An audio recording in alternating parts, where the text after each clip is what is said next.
This video presents the highlights of our 15-day river cruise and the tours of not only Amsterdam and a number of historic Dutch villages, but also our 3-day stay in Belgium.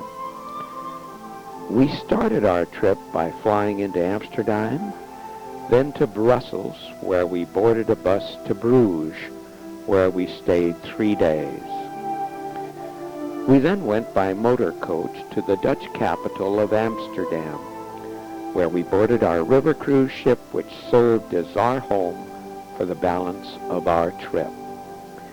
This map shows the general areas we visited in the Netherlands. Later in the video, Roland, our Grand Circle tour guide, will trace the specific route we took and the places we visited. With that as an introduction, we'll start our trip at the San Francisco International Airport, where we're ready to board our KLM flight to Amsterdam. Huh? Ready to get your pictures taken? Sure, always, huh? You too, hello? Okay. Well, we'll see you on board the airplane then. Right. Well, there's our airplane. Let's see. Here we are taxiing out. There's liftoff.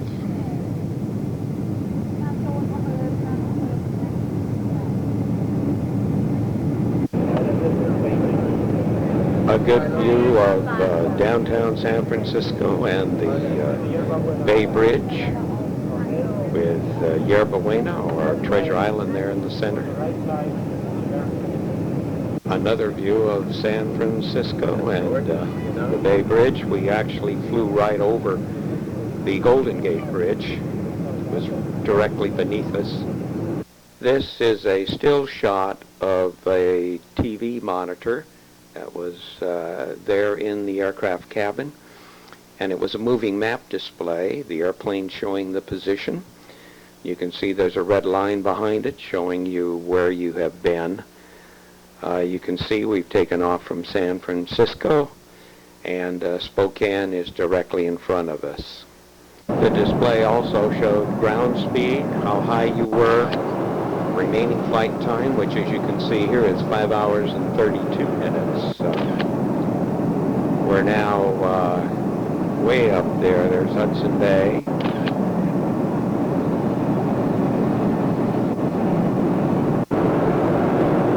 That's a shot showing the monitor. You can see Greenland, Iceland, and the ground speed is 615 kilometers per hour.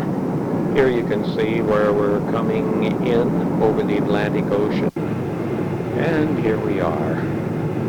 We're coming into Amsterdam Airport.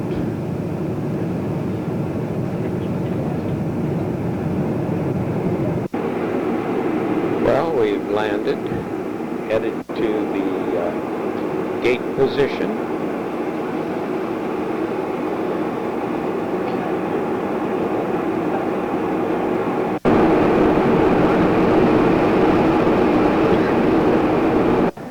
The fun has really begun, hasn't it? Are you tired? I'm not tired. And you didn't sleep, huh?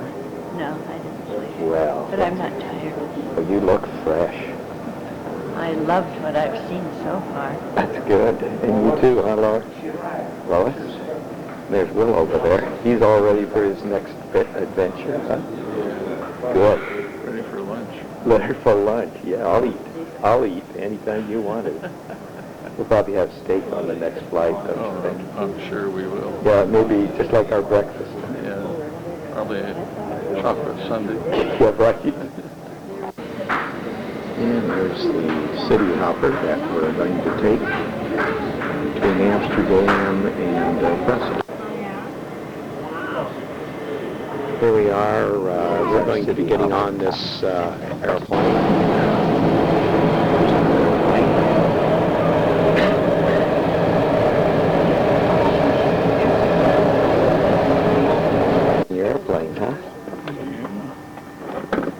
This is a nice one, huh?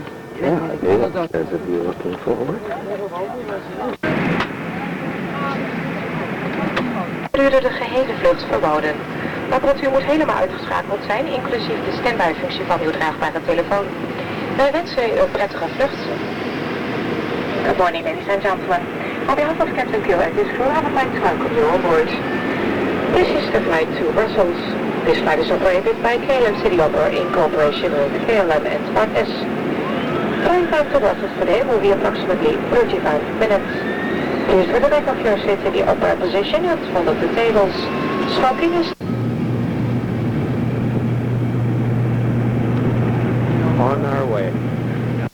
You'll note that the cockpit door is open. I wonder if it's the same now after our 9/11 experience.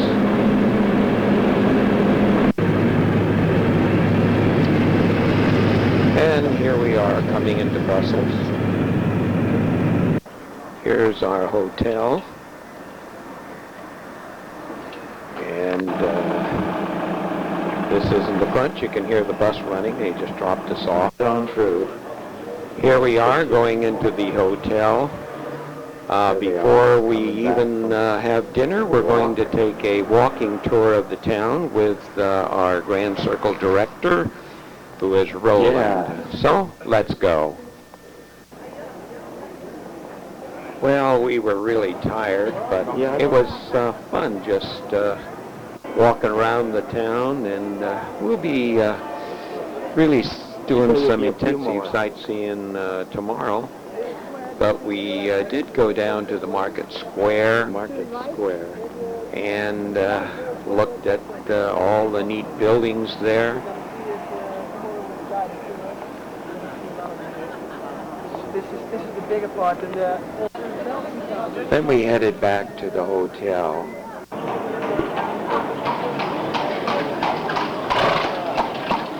Dinner that night right next to the Red Building in a restaurant there.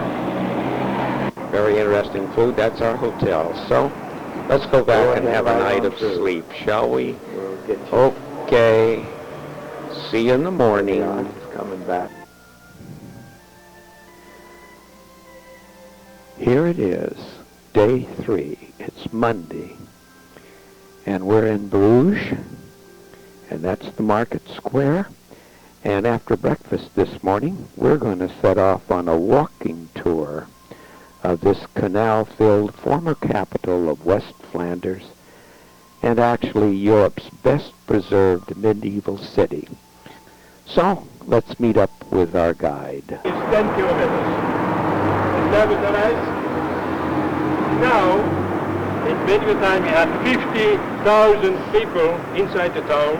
It was one of the most populated towns of Europe, except Paris. But London, we had the same inhabitants of London as mainland and so. And we had our guide took us down these interesting streets, told us about the architecture of each of the buildings. Our first stop was the Church of Our Lady, which was built during the 13th, 14th, 15th, and 16th centuries. Here we are inside, and our guide is telling us about the statue that's behind there. It is by Michelangelo and represents Virgin Mary and the infant Jesus. During the French rule, as well as during World War II, the enemy appropriated this work of art. Luckily, it returned to its proper place each time. It is one of only a few of Michelangelo's works that's located outside of Italy. These steps lead up to a pulpit, which was used in earlier times to proclaim the Word of God. The sides are decorated with scenes from the Gospel.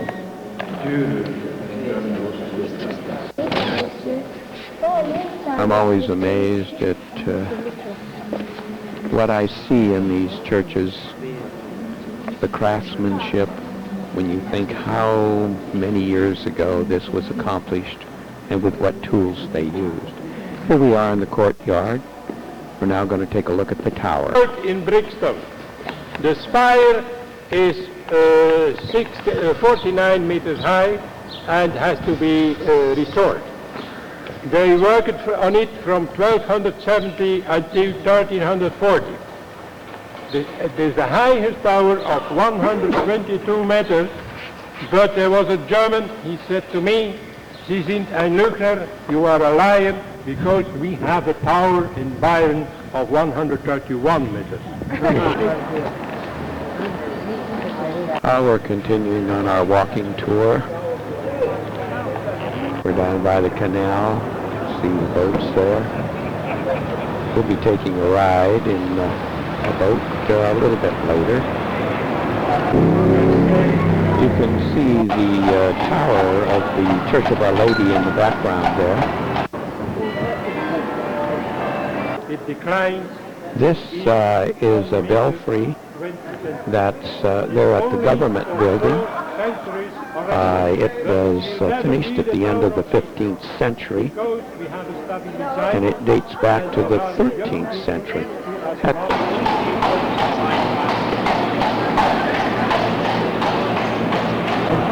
And the way to Norway, even the post office in Brixton, I don't think it's right, but this building is very nice. You can taste 150 different kinds of beer. That's some good beer, huh?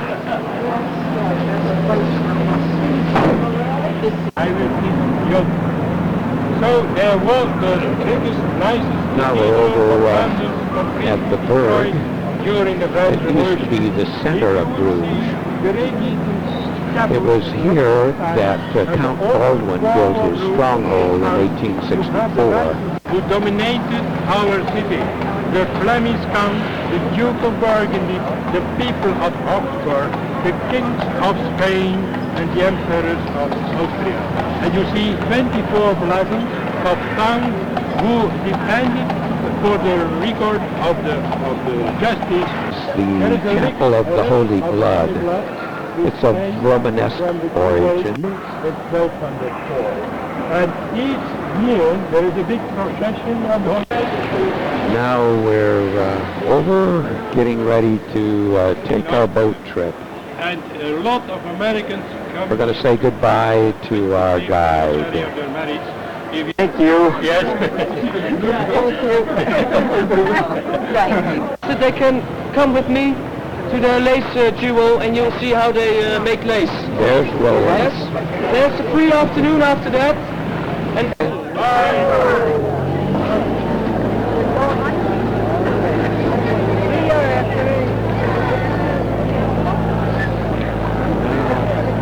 I'll just not say anything but to enjoy the sights and sounds of a boat trip through the canal. In front of us, we have Lord Richard Soviet's Nordwich Oliver 13th century, which has never been restored before.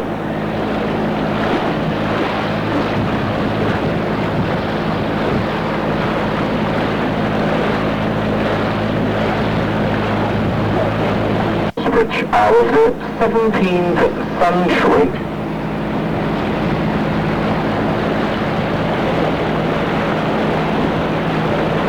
Used to be a house for retired life makers. Was well as 17th century, including in Sweden.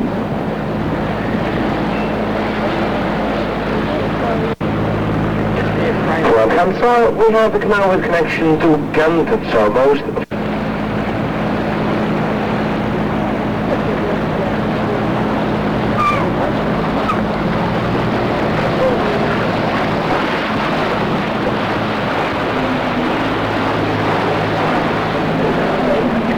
Look at these houses.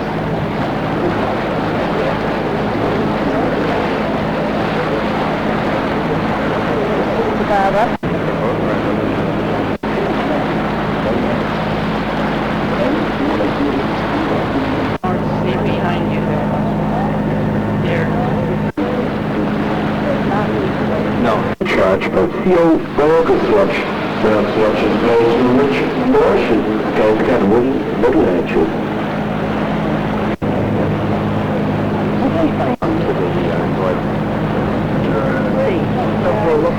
Games are typical of lower country. The Venetian Queen of Is really running. Hello. They want to keep up.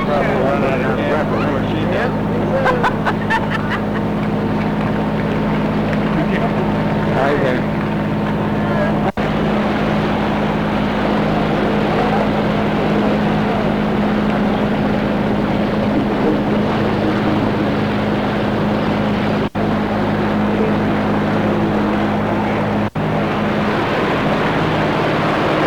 Keep your head down. That was funny when you said about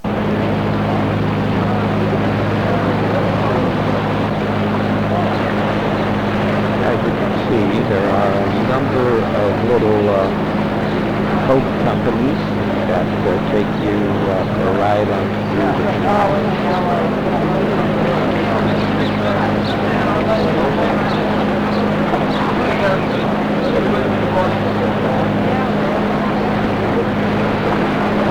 Behind us on the right-hand side, we have the palace of the Earls of Glittering. This palace was built in the 15th century. Now we will see a museum for antiques.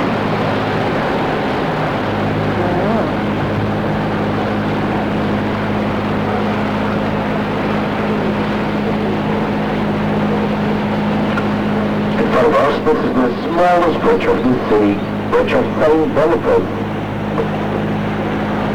We're going to be walking there a little later. We'll see a artist drawing. Oh boy, that's a face.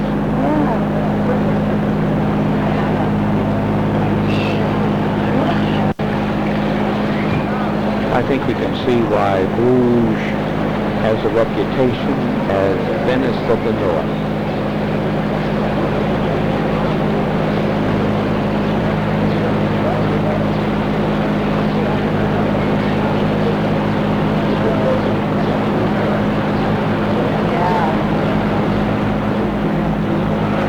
Hello, Bridge.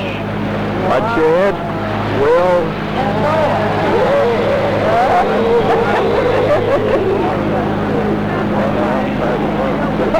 Benedictine Sisters.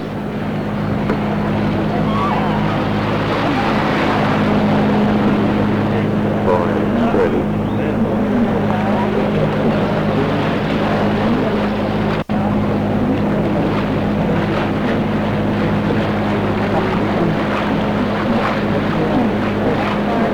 It just seemed like every turn of the canal, things were prettier and prettier. We so enjoyed this boat trip. 6 o'clock in the evening.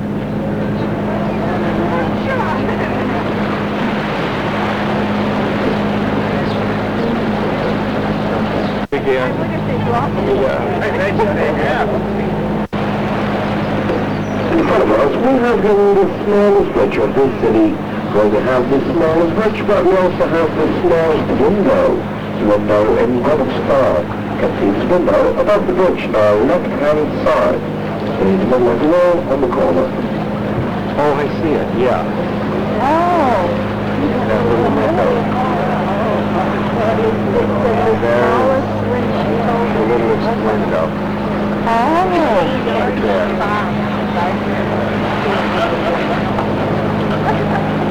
As we finished our boat cruise, we went on to a lace factory. This lace is all locally made. You get a certificate for this. People make it at their home, especially for our shop. So you see the different designs they can make with the 3 basic stitches in the bobbin lace. Now here I make a ribbon. I go from left to right, from right to left. Take 2 bobbins, I make my stitch. Put 2 aside, take the next 2, make my stitch, put 2 aside, and so on. So normally with the most difficult ones you have a technical explanation that you know what stitch you have to use. Yeah. Then I show you another kind of lace. That is the Renaissance lace. Renaissance lace is made with the ribbon. Only the ribbon, as you see here, is machine done, but the rest is hand done. So they join it together by hand, they fill the holes up with different thicker stitches. It's also linen. When it's made in Belgium, you find the tag. So with the bobbin lace you get the certificate. With that kind of lace you find the back, at the back, a ticket that says handmade Belgian lace. That's all the lace you find at the other wall. So Renaissance lace is partly hand done, partly machine done. Bobbin lace is totally hand done. Lace. And in the bobbin lace you have 3 basic stitches. 3 basic stitches. One stitch you make with 4 bobbins. Okay. Take 1, With 4. 2 bobbins, make my stitch, put 2 aside, take the next 2, a little more. At the end I put the needle in the right hole. What's the marker? Okay. Yeah, to keep everything at their place, and I go the other way. Well, now that you've seen it, can we do it? I don't think so. You can sure see why it costs so much. Wow. So that's a whole sequence there then. Okay. Thank you very much. You're welcome. And there's some of the finished products. How about that for a toilet paper holder?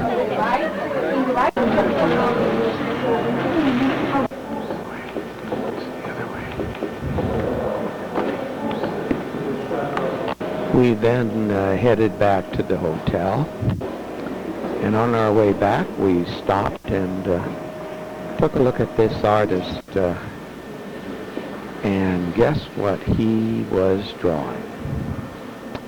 You're right, the bridge.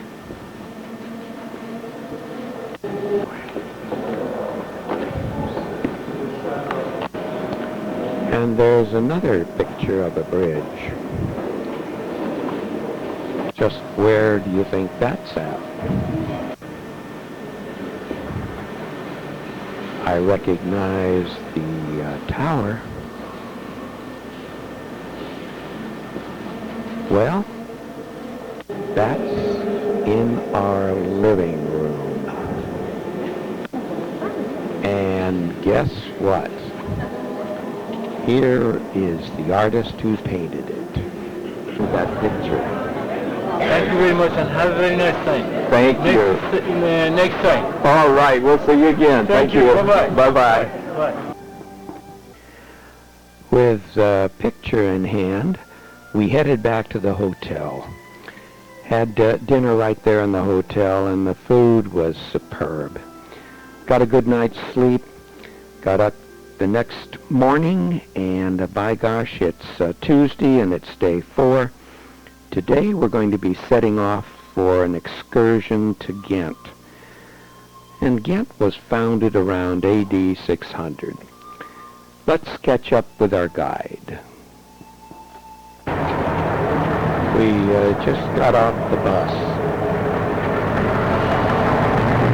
First of all, welcome in the city of Ghent. Thank you. Thank you. You know that Ghent is a very old city, Flanders, Belgium.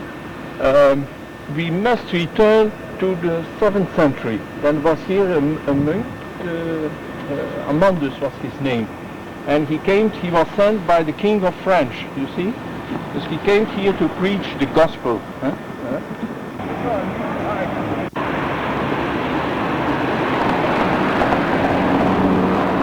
Private house in the 14th century.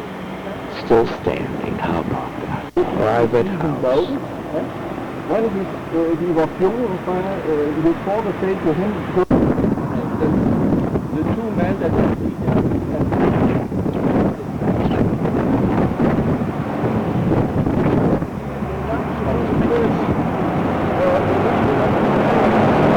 That's all right.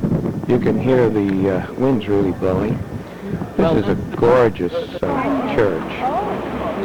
Work started on this fancy project way back in 1228. I have an old Mercedes in Germany. Well, here we have the balcony. This tower is the bell. The symbol is the symbol of the freedom of the city. Because in the Middle Ages, it was so that people who lived in the city, they were free. Now that's the bell that you can hear up there. That bell had been cracked, that's why it was there. Always another melody. The tower is in stone of Doornik, in limestone of Doornik, changed to here by ship over the coast. But the top dated of beginning of the 20th century. I'm taking this from a bridge.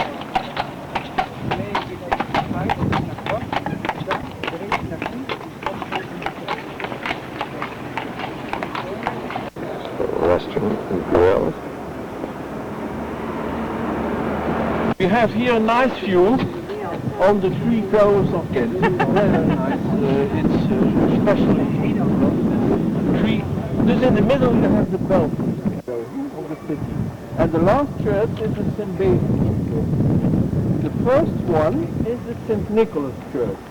In the United States, the children became this motto. And when now there is a reservation to do,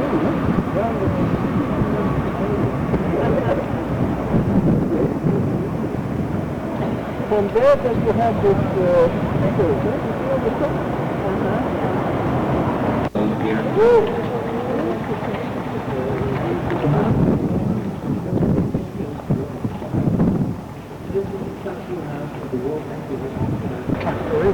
Oh my goodness. Yes, the small one is in Flemish Renaissance, and that was a tax house where they had to pay taxes. Look at that little house. I think it'd be the big one.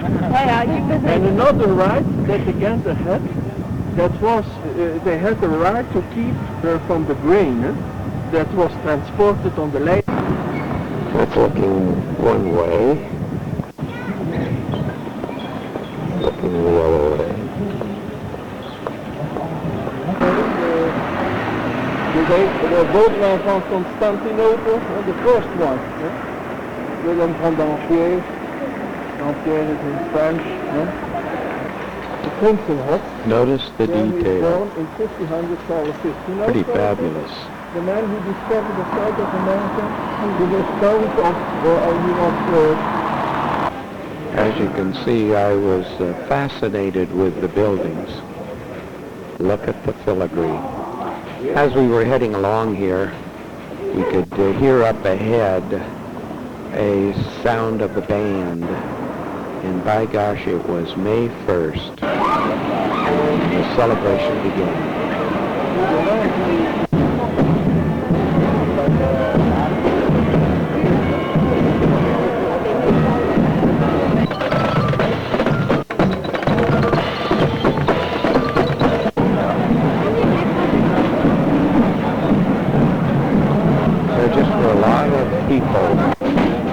All the different unions apparently marched, all the labor.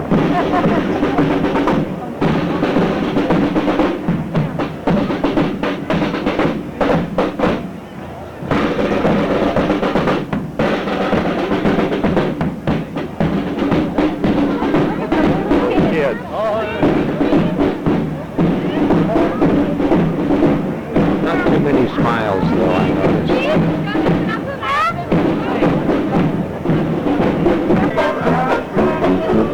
It was pretty cold out there, and we were getting a little hungry, so having your Belgian waffles, huh? Our first one. Your first one. Good. Good. See the parade. Lois? It's very good. Well, after that, we headed on back to the bus, but first we stopped at St. Barbara's Cathedral.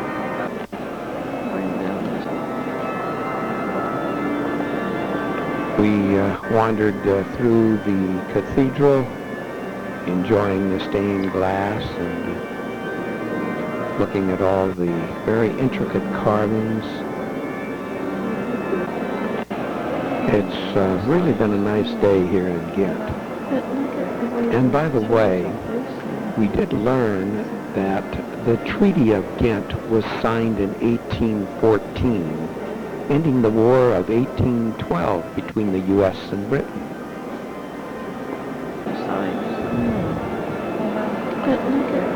It's approaching the time that we need to get back to the bus. Hopefully we can find it here. And then we'll make our way back to Bruges. Here we are, back to Bruges.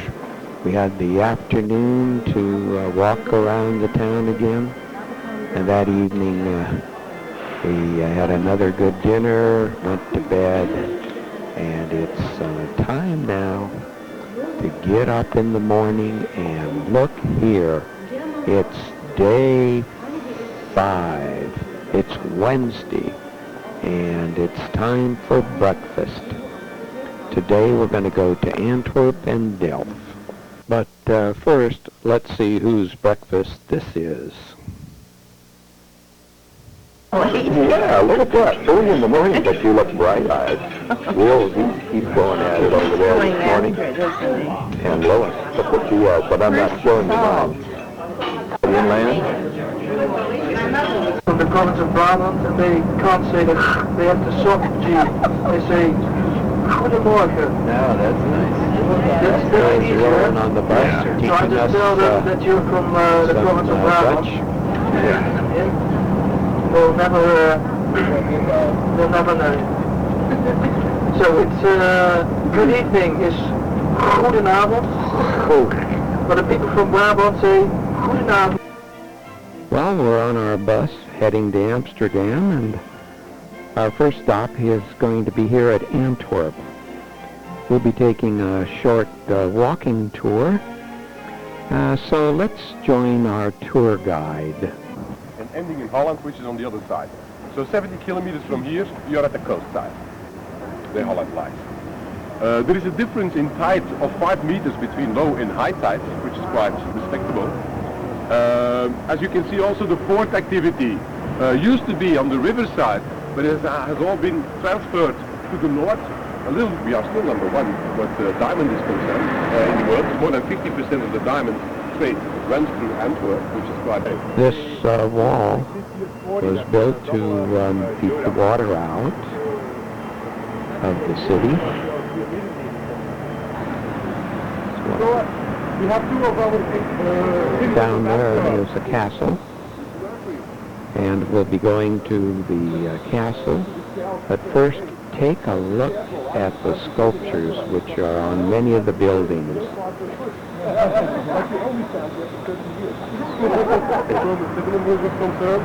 How do we know? In the 70s, we made some excavations.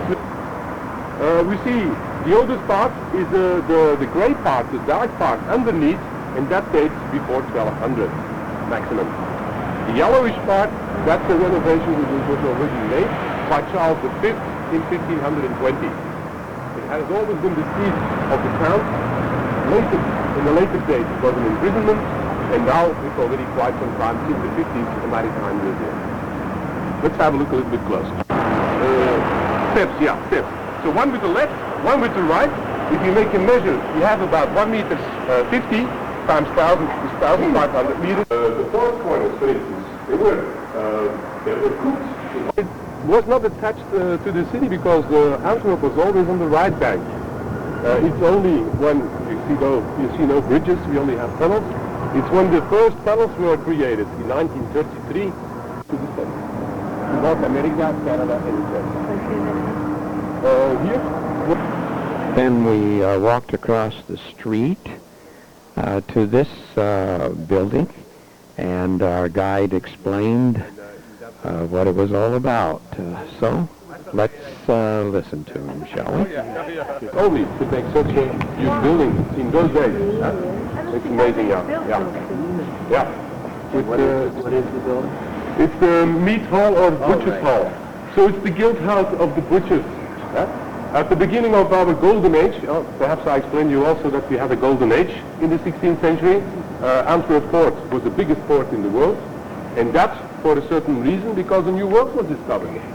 1492, America was discovered by Columbus. 1499, Vasco da Gama, the Portuguese, found the way to Asia by crossing Cape Good Hope, Africa. So all of a sudden, if you would go to the market, products on the market, or in the guild of the butchers or the rich merchants in Antwerp, but now it's the banks and the insurance companies who have the highest guild. Nothing changed in the world, of course. Then our guide took us to a building nearby. That was the first stock exchange. Handing out a debt, let's say, handing over the debt. And the other thing which was created is the banknote, because until that moment there were still coins used, so gold coins. So the banknote was also created here. But they created that as a stock exchange, but that was soon, only it served for 12 years, it was soon too small, and a new one in 1532 was created, and that was the grandmother of all stock exchanges in the world. Because after that model we cannot visit it because it's a little further. So we are standing in front of the town hall. There's an awful lot of noise in the background, as you can hear. The reason is they are doing some restoration work on the buildings. Either stay responsible partially of the golden age, 1 century later, of the 16th century. We can prove that because one of those, it was also the time that the separation of the Netherlands. We walked around just enjoying the sights there at the town center. Material gone, we had to save again another 30 years. We looked again at the plans, the Americans have it, and the Germans have it. So we were part of the German emperor, because he is facing east, well, where is Germany? He's facing the German Empire. We were part of it. We have 3 statues, and we're symbolizing the characteristics. Then our last stop on our walking tour was a visit to the church. And the carvings were just marvelous. So intricate. But it's only 100 years old because that's the neo-Gothic. And they've been doing a lot of restoration. It's erected. And we then went inside, and this ended our walking tour. From there we got on the bus and left Belgium free trade, for free traffic, people and goods. Well, on the other side you see there's a big traffic jam, big queue. Normally it isn't there, but people, the customs in Belgium, they're afraid that some people try to smuggle cheese or dairy products, or even cows and pigs and sheep across the border. And because of the foot and mouth disease, they're checking everybody. So normally around 6 in the evening, you always get the traffic information. You never hear about the A16, which is that route to Belgium. And now every day you hear about 6-7 kilometers of traffic jam. Yeah, just take a look there. yeah, look at it. Trying to smuggle people inside the United States. There's some farmers who try to sell their pigs for dump prices somewhere else, so they're checking them. Our first stop in the Netherlands was right here in the town center of Delft, which of course is well known for its porcelain. And we would be visiting a porcelain works. But first, let's go to lunch. We're having a little pancake. Boy, does that look good, huh? What were they called? Pepper snippers, snipper. I don't know. Boy, oh boy. We're in the square in Delft. We've just eaten here, this place. clearly a very quaint city. Now we're going into the pottery bells. Do you know how it was made? No. Well, Delft was, at the end of 1500, was an important city in this part of Holland. They had a wall around it. They also had an office of the VOC. That was a company. They had ships. They sent it to Japan, China for trading. They brought in Chinese porcelain into Delft as well for retail in Europe. Very expensive because it took them 2 to 3 years to return. Water is absorbed by the bisque.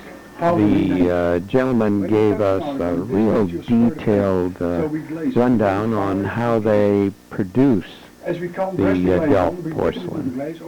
Very, very interesting. One of the things I was particularly interested in is in the trademarks. So let's hear what he says about the trademarks. That temperature melts the glaze, makes it... If you have an article and you turn an article, you should find details. Here you'll find this logo, a candle holder, as you can see on the last tile as well, a candle holder DC. You'll find it here also. But as I mentioned, there are 3 places, and you find you can find this one as well. A candle of a bottle with a J. That is the porcelain flesh. That is the old one. The Transport of Delft, at this moment they have 25 painters.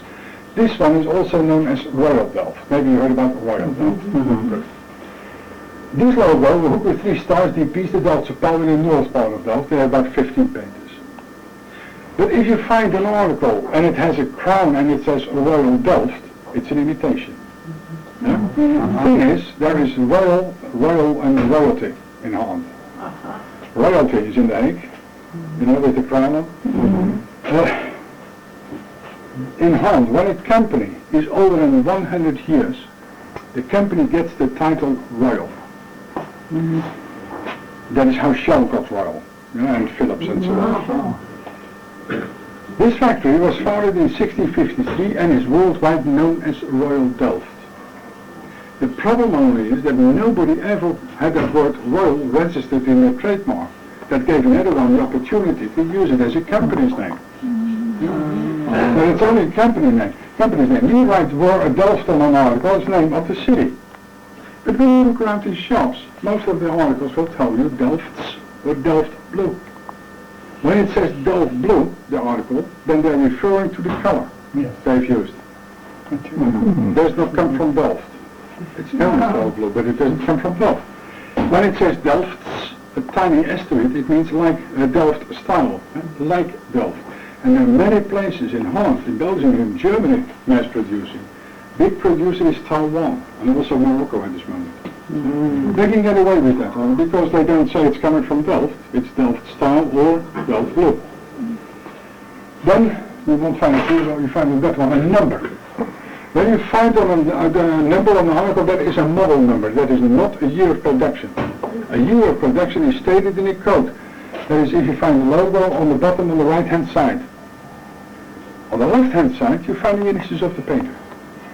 You will not find hand painted or handwork on a genuine article. Main reason for that is that it is hand painted. We give you a certificate, but the certificate you have to read it carefully. And it's only worth what it says. We guarantee that each article with our trademark has been made here and is entirely hand painted. We also give a second certificate to it by the Chamber of Commerce of Delft. That's an official institute. They guarantee the process. Actually, they can control it whenever they want. Why is that done? Because many of the mass productions, also the one with the crown, they have a certificate and it's a guarantee that the article is entirely decorated by hand. It means they've used decals. You put a decal on by hand, it's decorated by hand. Well, they're not lying. If touching an article with a brush, it is legal to write hand painted on the article. Even if they write the word hand painted with a brush, that word is hand painted. So you're not stretching the tooth. That's the whole thing. Why is that done? Because Delft can't make that much. Painting a plate like that takes about 2 hours. The small one with the flowers on. But when that means 4 plates a day. But when you make them with decals, somebody can easily decorate 200, 250 a day. They can produce much more.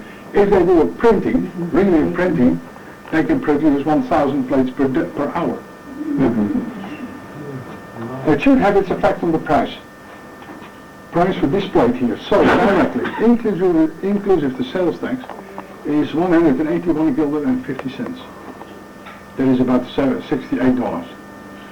When a plate like that is sold through shops, the price doubles. That is normal.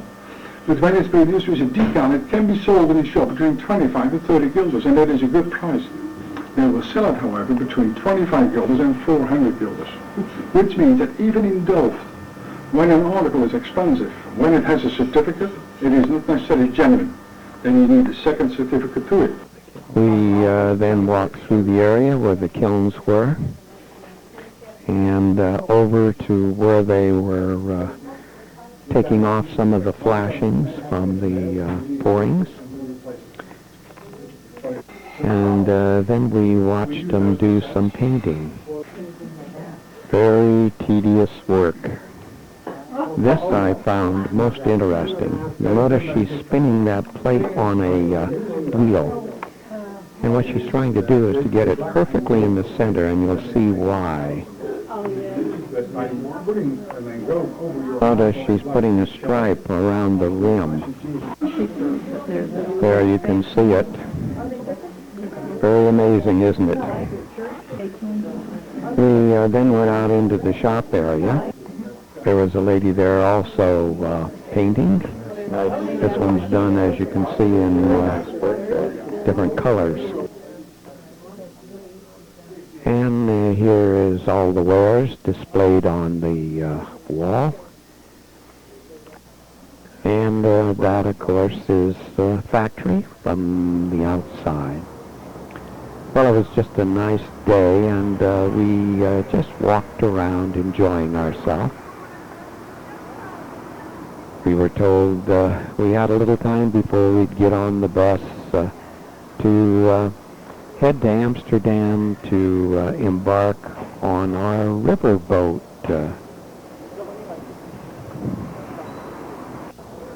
We're here in... Well, it's time to go. Let's get on the bus. Then suddenly there was the voice, and he said, "Okay, I'll put my finger in the dike." And that's how we saved a lot of people in that area. And there's now since a few years a statue of him at Spijndam. It's near Harlem, and you see him putting his finger in the dike. But nobody in the Netherlands knows the story. It's an American story brought to the Netherlands. How about that? Well, here's the first sighting of our river cruise ship. It's tied up there next side to some others. As you can see, it was a beautiful evening. We enjoyed ourselves, met up with a lot of others who had just arrived that day. And tomorrow, we're going to get up early and we're going to have a tour of Amsterdam. Well, we started the day by going to a diamond factory. We had a tour through it. It was interesting. Unfortunately, they didn't have any free samples. We were taken into a room where we, of course, could purchase diamonds. I'm not sure how many did, however. Then we took a boat trip. As you can see, it's raining. There goes the boat. It's the Dutch weather. Yeah. You didn't do your dance. It's too slippery here, otherwise I have to swim. Oh, I'm sorry. There's that one, and here comes ours.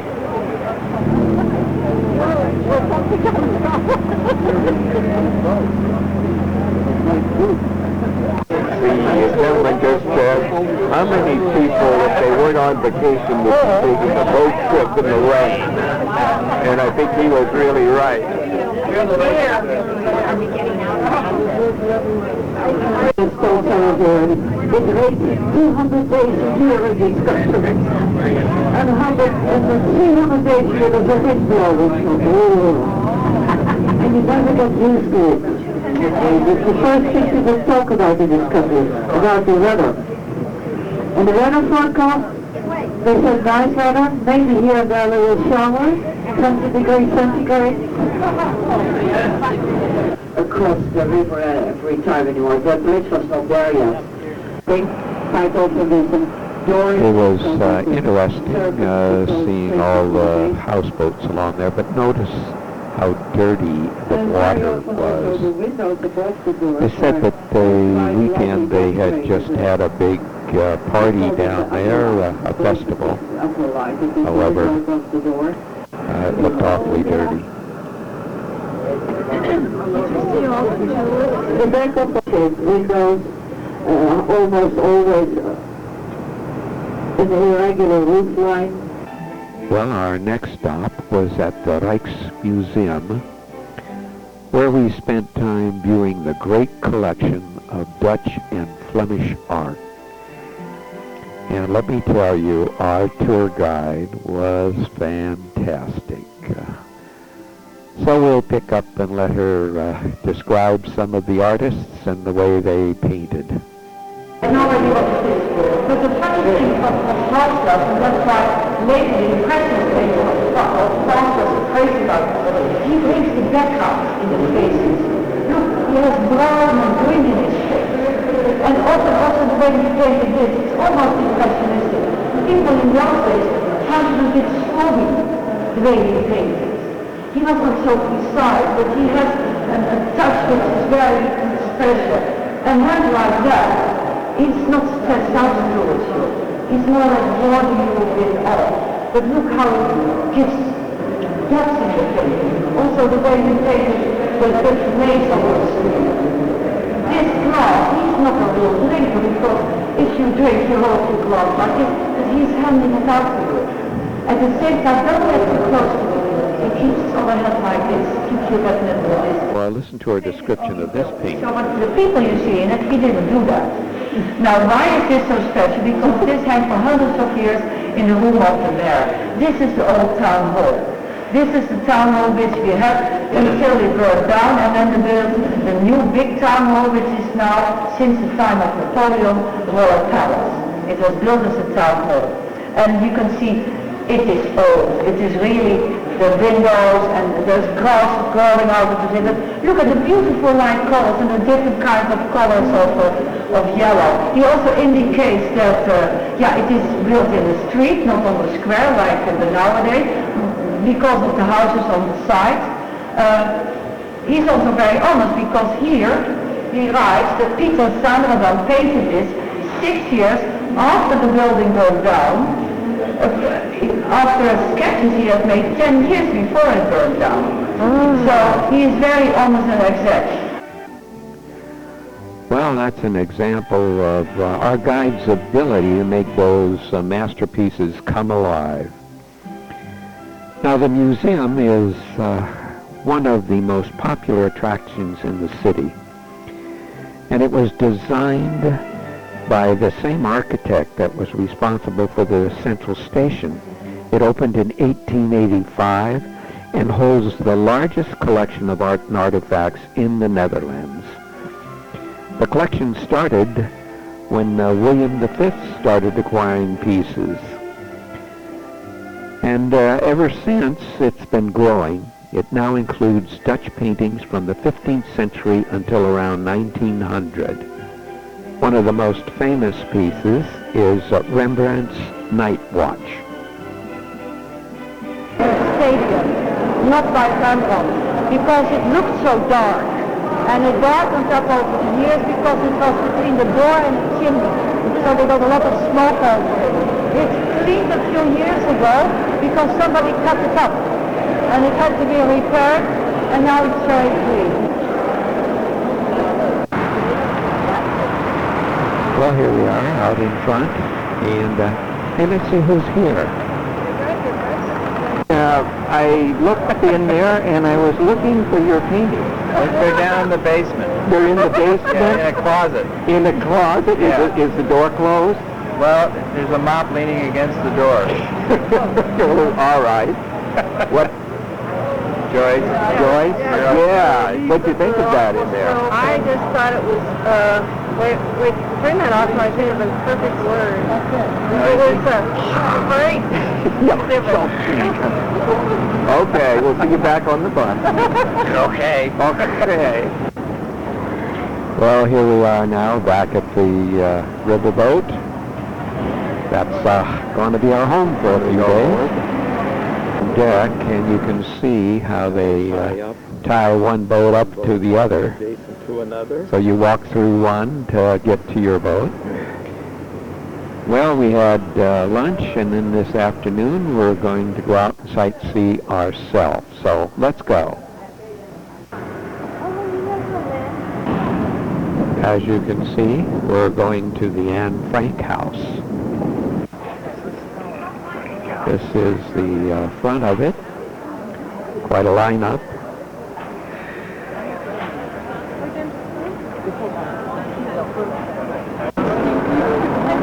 And that is the church tower that she recorded in her book. And there's looking down the canal right in front of the house.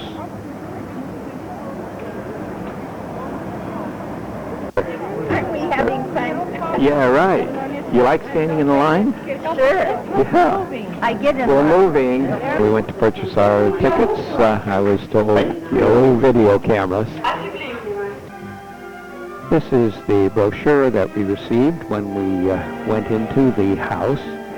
It was the home, of course, of Anne Frank for the 25 months she was in hiding from the Nazis, and the place where she wrote her diary. Such an emotional experience this was. I think we all remember the story. She was hiding upstairs, and this was a bookcase that opened up, and there you can see the stairs. To bring this a little more alive, let's take a quick look at some excerpts from the movie Anne Frank. Story of a life that goes beyond anything you've seen before. I know where they're hiding.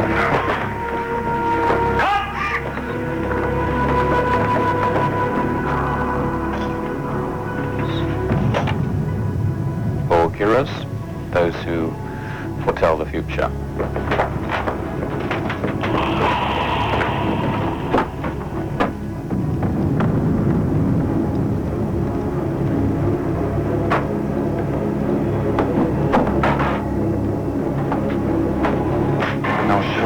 Behind that bookcase. What's Norway? What's that?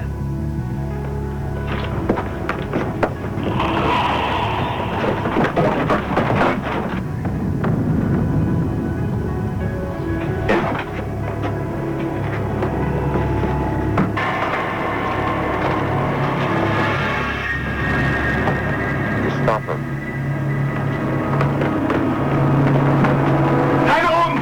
In diesem Raum! Let's go! Right, get up, get up! Right here! Hands up! Take that now!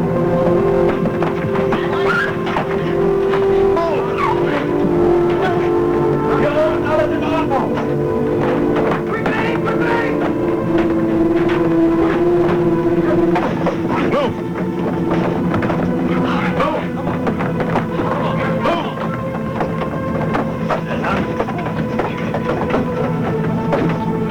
That's it. Well, needless to say, as we all headed back to the trolley to go back to the ship, we were pretty emotional. Quite an experience. Now, here we are on the trolley. Enjoy this ride. It was fantastic. And here we're coming into the railroad station. Look at the bikes. You can tell their mode of transportation, can't you?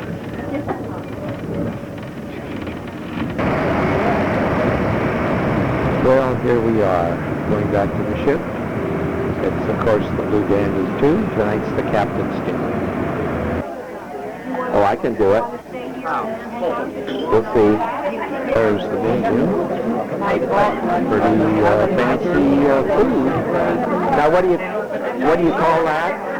It's Campari orange and lemon sherbet also in there.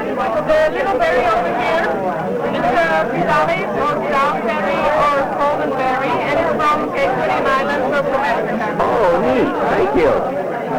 There is our French fries, and then they use mayonnaise with the French fries. Roast beef. And here's our dessert. Oh boy, it's all low-cal. Doesn't it look good? Thank you.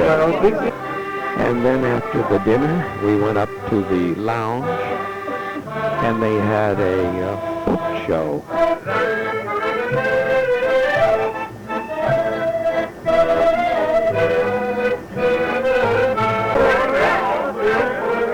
Then they asked people from the audience to join them.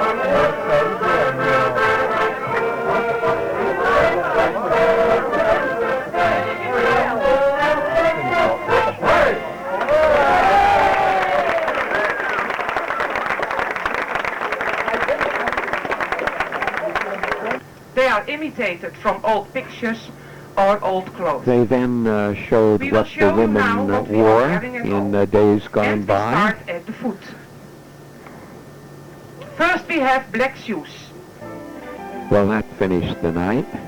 We got up bright and early the next morning around 5:45 because today we're going out and see the famed Ellesmere flower auction.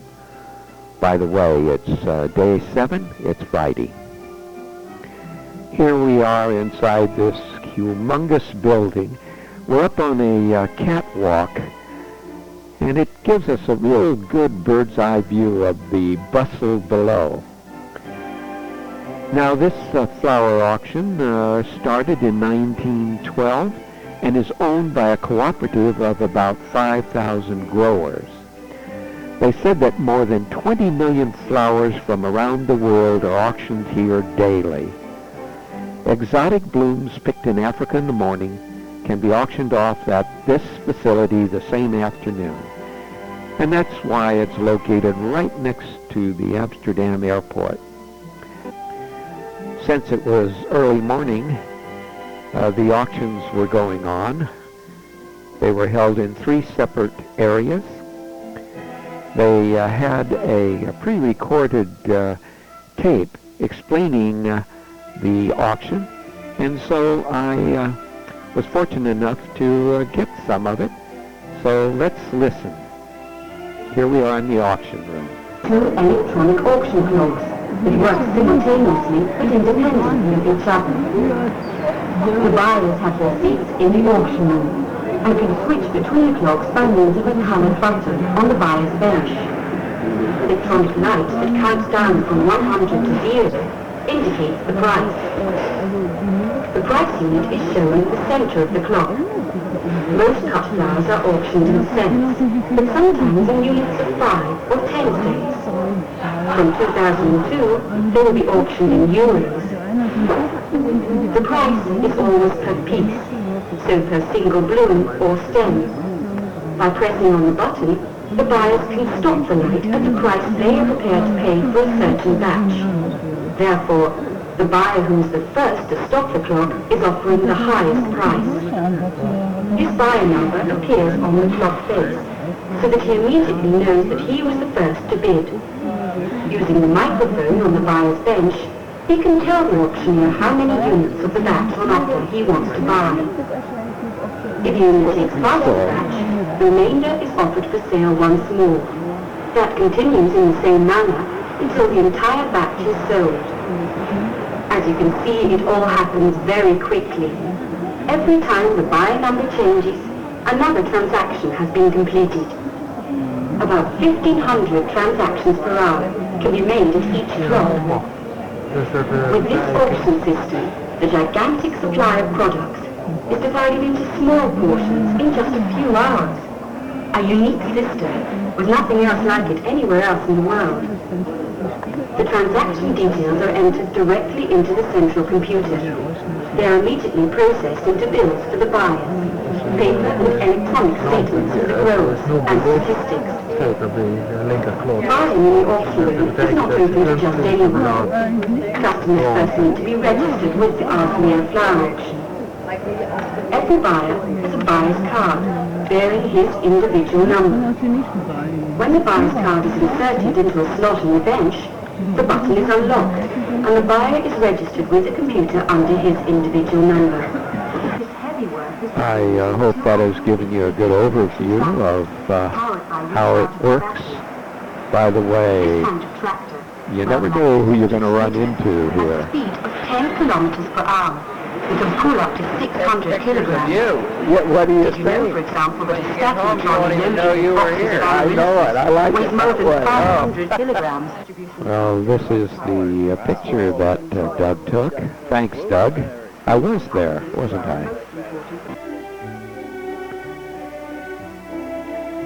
Well, we all just walked down these catwalks and enjoyed the view of the flowers. By the way, the catwalk is in a U shape. You start out and you walk down, and actually you go around the auction rooms. And they say it's a mile starting from the beginning and back around the auction rooms to where you start again. Just a wonderful assortment of flowers. This was at a testing center that they have there. They check to see how long the blooms last, and they apparently use it for quality control. This was a very interesting rose to me. I've never seen one quite that color before. There's the catwalk again. Now these little carts are going everywhere, and apparently each one has what the buyers have bought, so they line them up so that they can be taken out and put on a truck.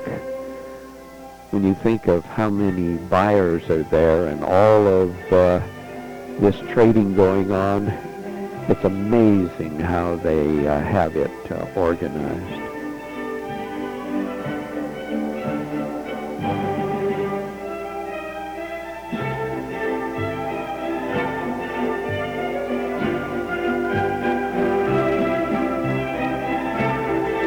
This was an interesting machine that wrapped the flowers, those carts.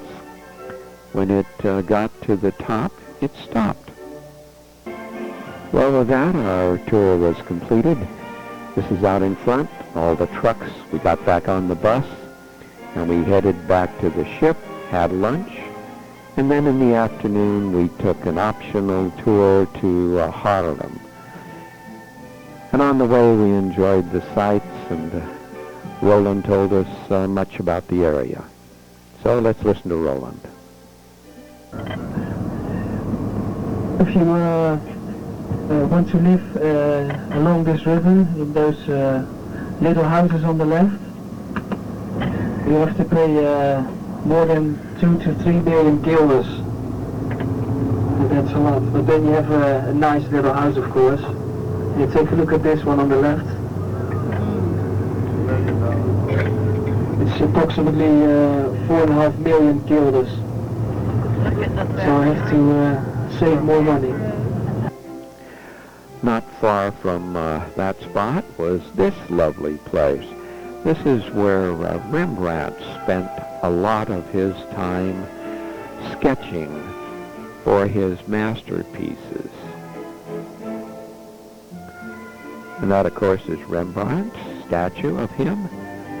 And then we went on to Haarlem, where we first stopped at the Frans Hal Museum with its important collection showcasing one of Holland's greatest painters. So let's go inside and look who's here. The same wonderful guide we had when we were over in Amsterdam at the museum. which is so typical for the Haarlem. Haarlem was a very intellectual city. Amsterdam was a merchant town. Haarlem, you had many more painters and writers in the earlier stage than you have in Amsterdam. The stage, the time of Frans Hals, that was the time also a bit of Rembrandt, and that was about the same. But before that time, Haarlem was better developed. And this is now a typical, this Glasso van Dijk, he was also from here, and this is now a typical still life. And later I'll show you how it looked 20, 30 years later, what kind of still is made here. Here you have the material which they made in Haarlem, the beautiful brocade or the linen and the cloth which gave them such a good name in the world. But you see how everything is put on the table. There's not a special order or composition in it. It's fantastic what they do is the crust of the bread and the cheese, and you see the peel of the potatoes of the apples so laying over the edge to emphasize it all a bit, and the nuts here, nuts there, and the glass also. But you have not the feeling that there's a light coming from a certain direction. There is some reflection in the glass, but not too much. But beautiful colors. After learning much about the paintings and the painters, we just took a leisurely stroll through the museum. As you will have noticed, one of the great features of this museum are the beautiful flowers that are everywhere. The building was erected back in 1610 as an almshouse for old men. It was used as an orphanage from 1810 to 1908, and it's been a museum since 1913. It features 16th and 17th century paintings by artists such as Frans Hals.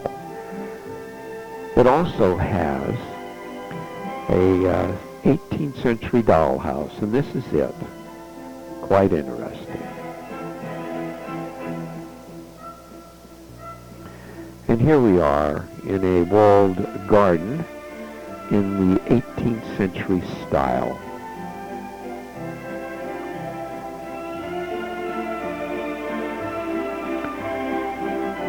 Just a beautiful museum, and the flowers just added so much to it. And then we took a walking tour of this 700-year-old capital of North Holland. It was chartered in 1245. Heard of her? It was, for me, the first time I heard about Corrie ten Boom was from an American group. Corrie ten Boom is quite well known in the United States. She has published a lot of books. She came from a Christian family, that they hid a lot of Jewish people and had a lot of contact with people of the underground, with students. And in the first, in the family room, it's very small. They had some 40, 50 people who came to hear the teachings, to talk about especially religion.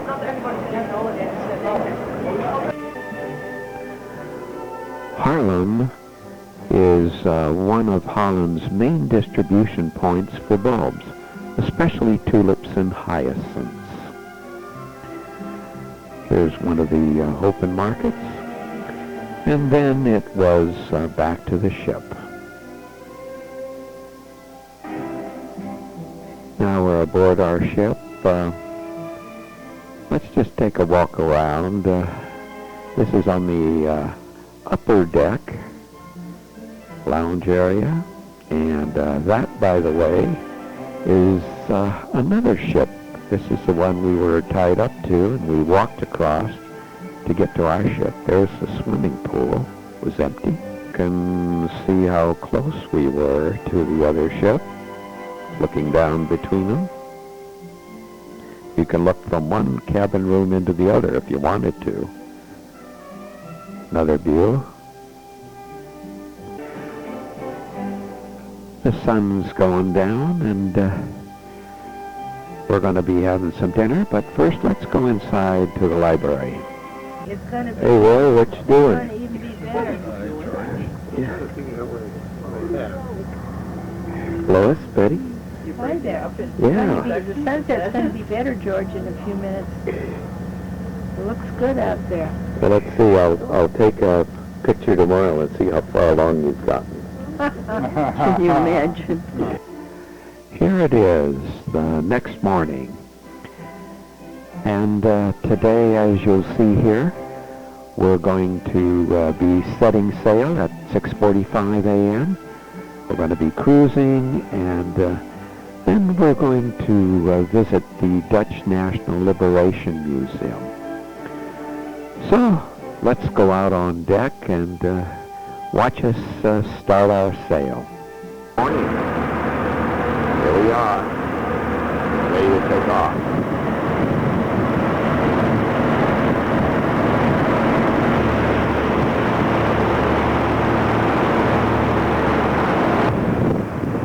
There's the riverboat that we were tied up to. Let's see who else is out on deck. Hey, there's Jack with his camera. Hi, Doug.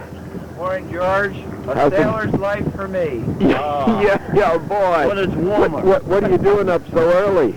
Oh, we got to catch the sunrise. Yes, Here and in it's as we leave Amsterdam. right. You know, there's not many up here, though. No. You know? Just the hardy sailors. Yeah, right. Or the guys that couldn't sleep anymore. Yeah, right. Notice how close that we follow the ship in front of us.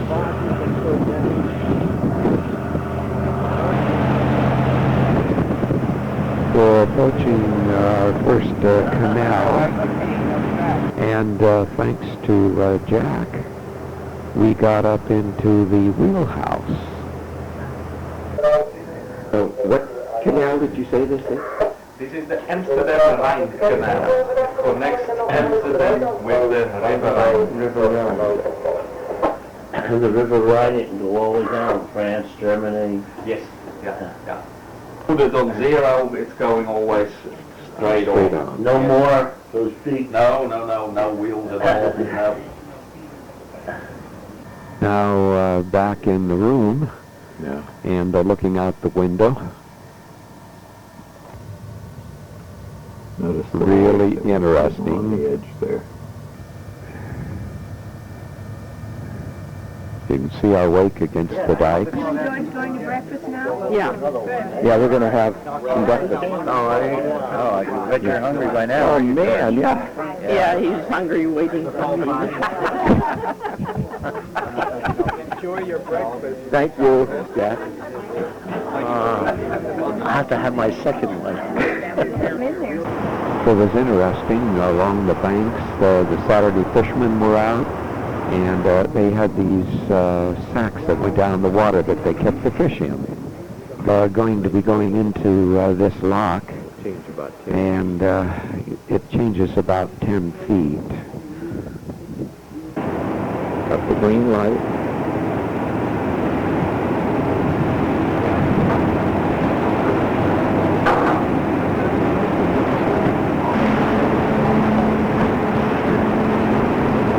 One more. There's the gate in the back there. See how high we are now compared to where we were. The gate's up, and away we're going to go. Now are in the Prince Juliana locks. We have Wijkwaarduursteden. This is the connection to the north. It's Amsterdam. This is the Amsterdam Rhine Canal. It connects us with the Rhine River. This part of the river is called the Lower Rhine. When the Rhine comes into the Netherlands, it splits us into 3 tributaries. It's the Lower Rhine, the Waal River, and the IJssel River. From the south of the Netherlands comes the Maas River. Captain's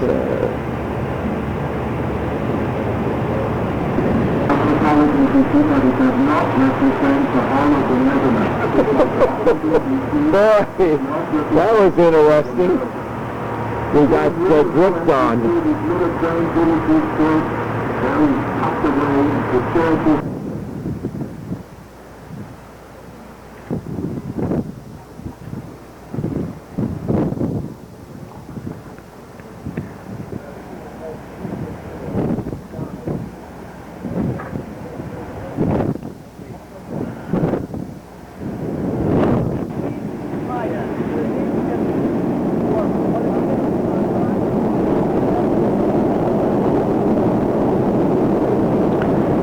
We're now coming into Nijmegen, and we're going to be bussed over to the Dutch Liberation Museum.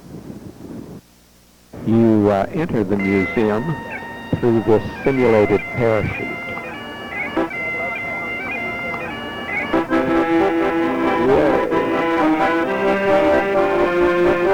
Here we are inside.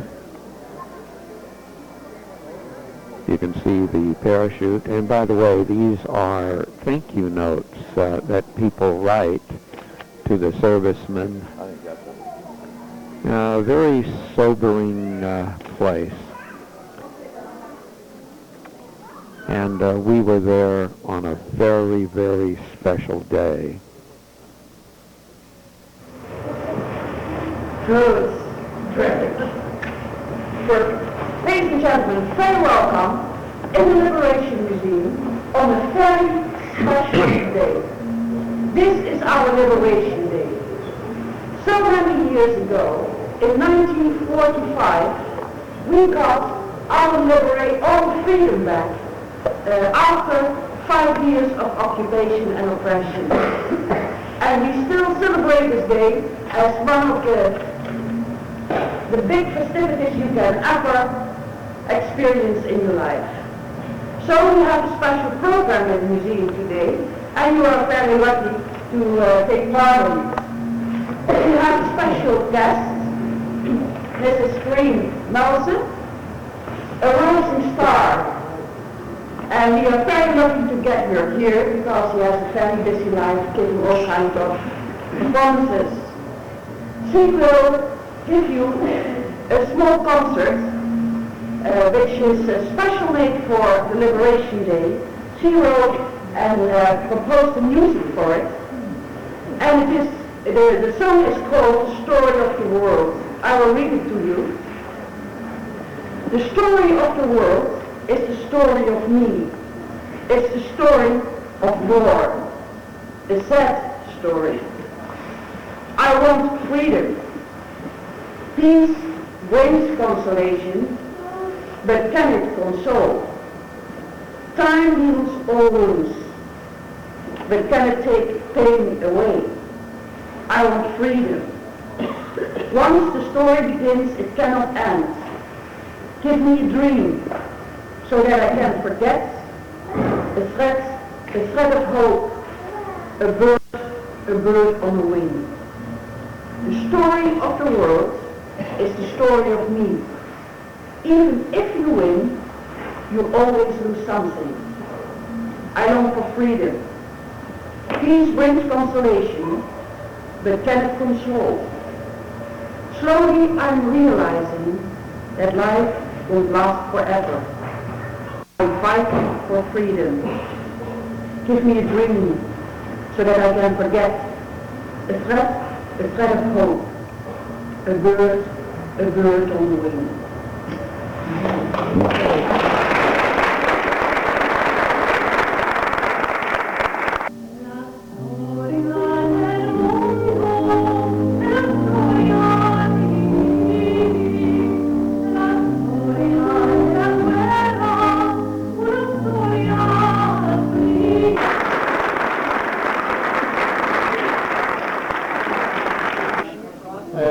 Well, then we went inside the museum, and there were a number of docents who told us about the war, the liberation, and how it was to live then.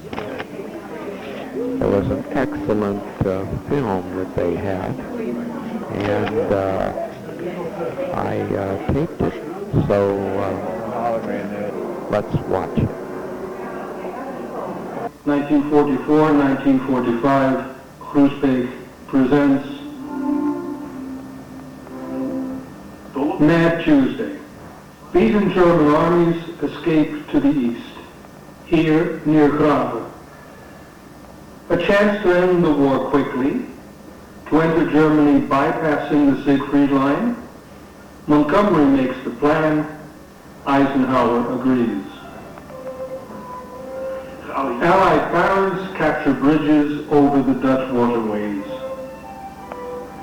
Over this route, Horlick's tanks can quickly advance from Belgium toward Nijmegen and Arnhem.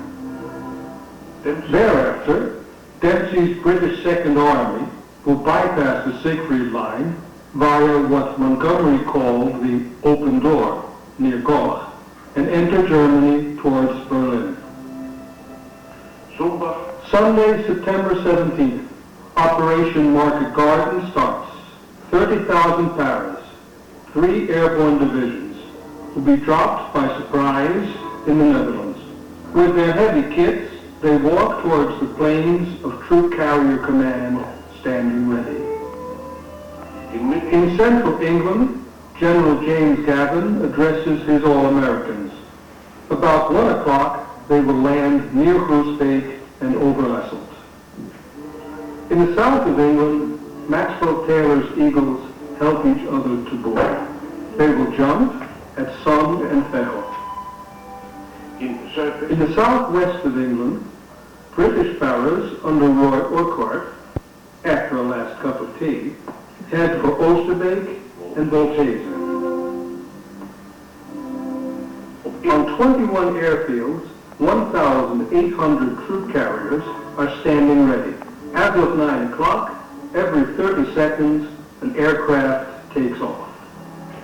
The 101st Airborne Division is waved goodbye by Brereton, commander of the Allied Airborne Army. Sky trains of the All-Americans look for the formation pattern.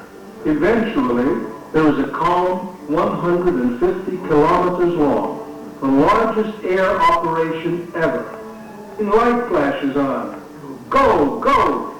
Seconds later, Paras hang between heaven and earth, here above Klein America.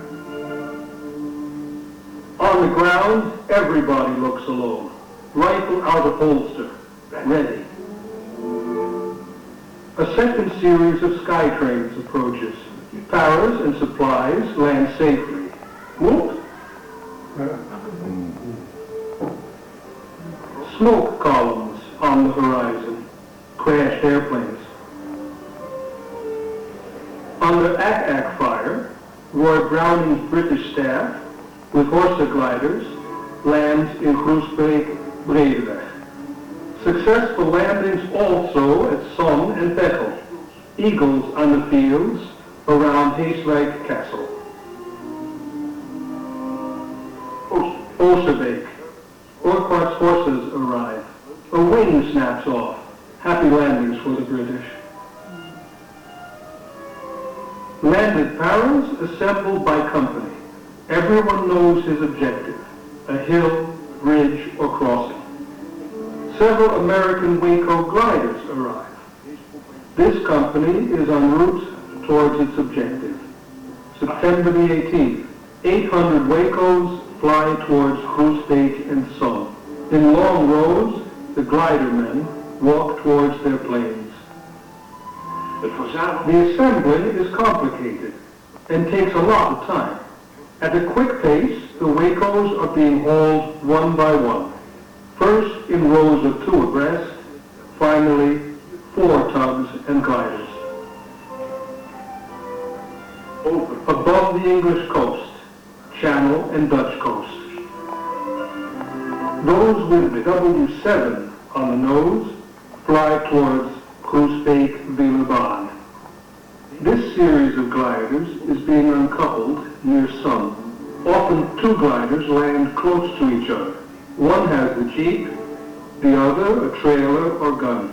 Some gliders almost turn over during the landing. This glider crashed after a collision in the air. The pilot, being freed with an axe, have survived. At 3 o'clock, September the 20th, the attacks on the Val bridges fall. In canvas boats, Paras cross the river. The bridges are assailed from both sides. At last, about 7 o'clock, several British tanks cross the bridge. But on September the 21st, they get stuck before Elst. Polish Paras under Sosabowski, land and graven and drill. The situation around Arnhem is becoming critical. Red Cross jeeps drive towards the Bergmaniano. Wounded are being carried in on stretchers. Americans, British, civilians, Germans wait for nurses, blood plasma, penicillin. Everywhere there are field graves, as on the Oranje. For the British, Arnhem becomes a bridge too far. 1/5 escapes across the Rhine towards Nijmegen. The Waal Bridge at Nijmegen. 1 year later, General Gavin and Paris have returned from Berlin. Gavin decorates civilians for their help, amongst others, from Bernebeek, Melkers, and the parents of Jan van Hoog. Parade and ovation on the Oranje Singel. The American Cemetery at Molenhoek. 800 fallen rest here. Children lay flowers on the graves. Chaplain Wood prays for the fallen. General Gavin lays a wreath on behalf of the airborne.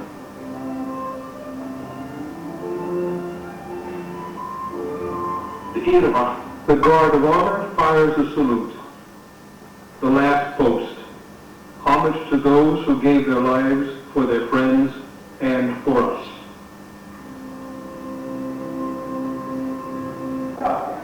Now, after the movie, we walked around and examined the displays.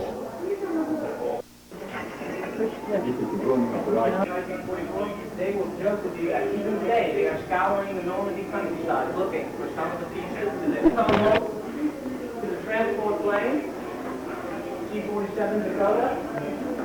They would get them over the target area, and then the pilot or the co-pilot would release it, section, the cockpit section, so it would just be the front piece of that mold that you see up above. This is an right, the British parachute was flying in blind control. Here, we've had a reserve chute. British parachutists did not jump with a reserve chute because they jumped from... Well, we didn't see a lot of it. No, I know it.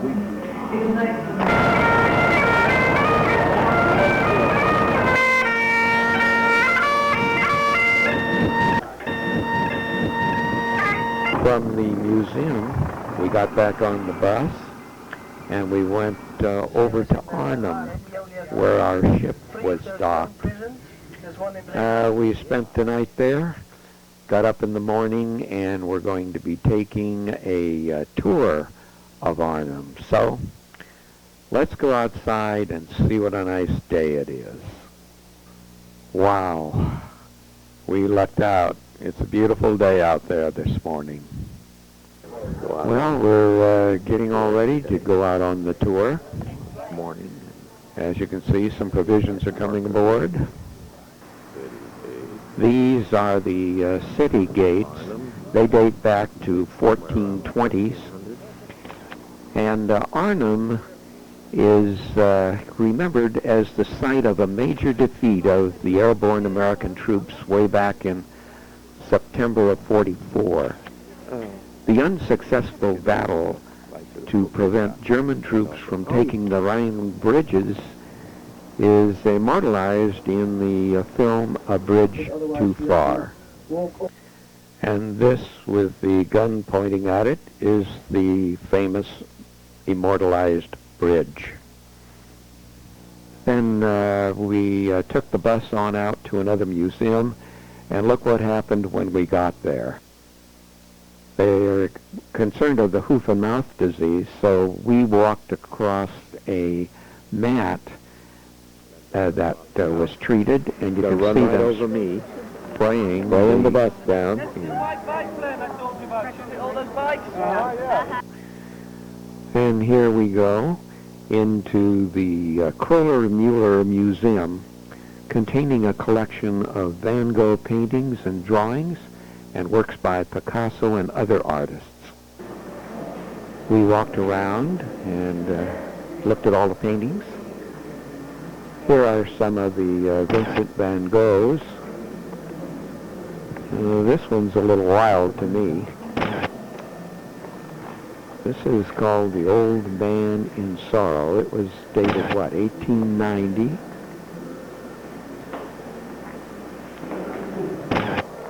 And this one is a tower, and it is dated 1884.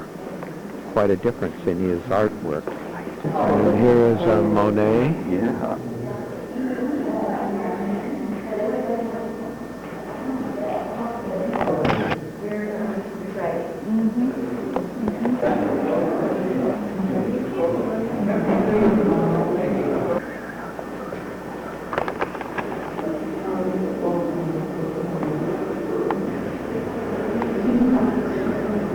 Where is the section for the Doug boards? Well, I think the whole second floor is. The second floor? Okay. Yeah. There's at least 20 up there, I think. Okay, good. This was oil on oak. As you can see, it was extremely detailed. Here's Van Gogh, a self-portrait. Did you see the picture of the portrait? We're looking at Van Gogh.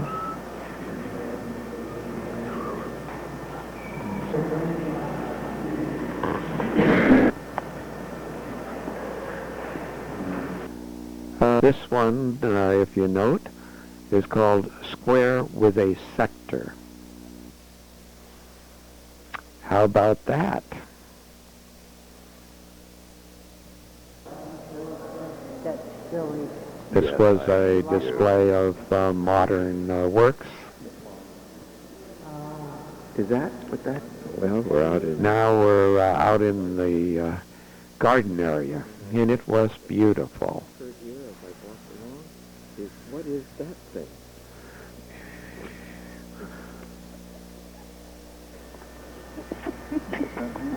It's a bell. What's that? You'll have an R-rated.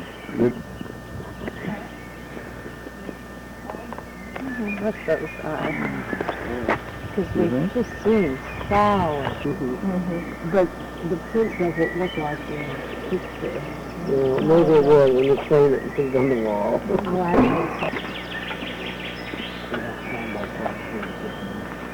It is said that this museum is set in the largest nature reserve in Holland.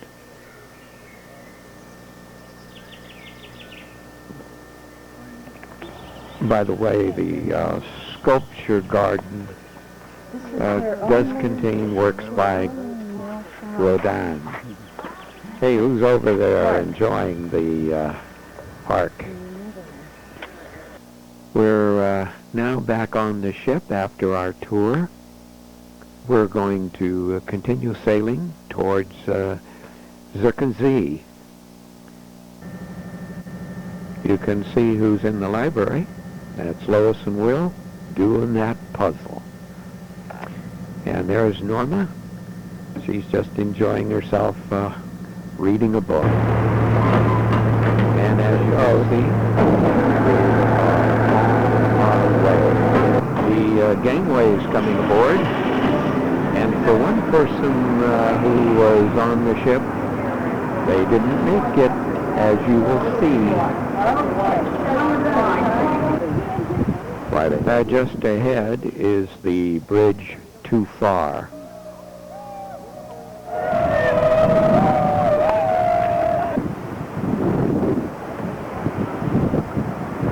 And we're just on the other side of the bridge. And there's one of the towers that they talked about that was manned.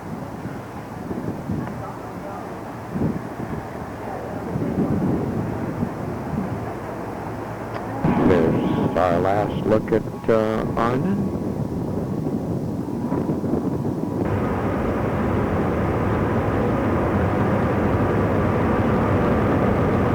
People are out enjoying themselves.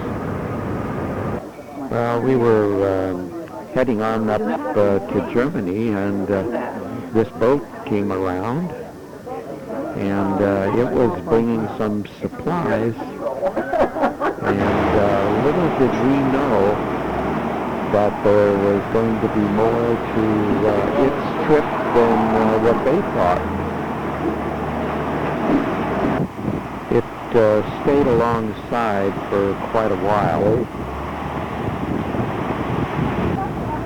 You could tell there was a lot going on.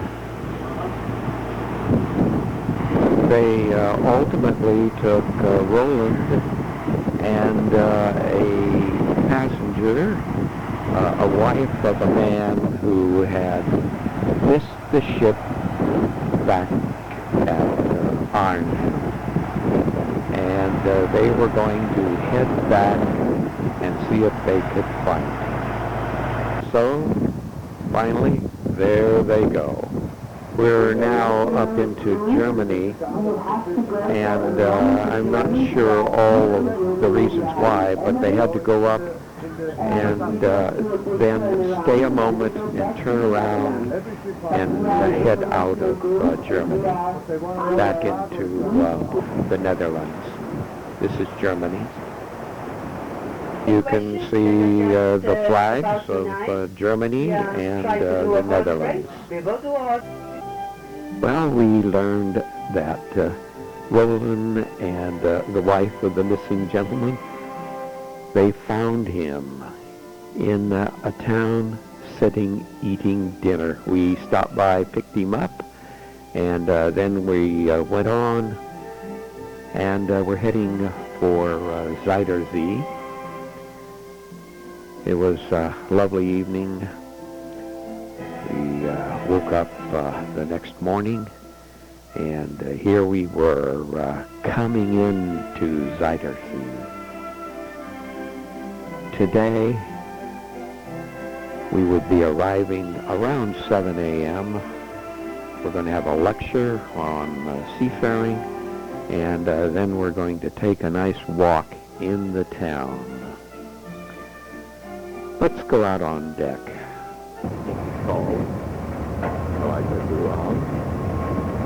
It's now approaching 7 a.m. It's rather cold out here on the deck. As you can see, the deck crew has their coats on. Can you believe we're going to go through that little opening?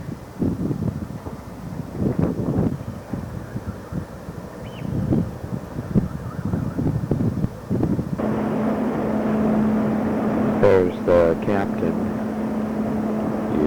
He's at the controls there. Notice how close we are.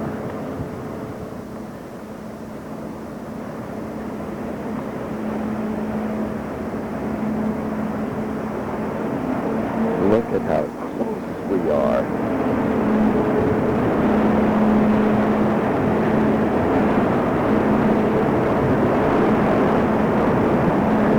That takes some very good navigating.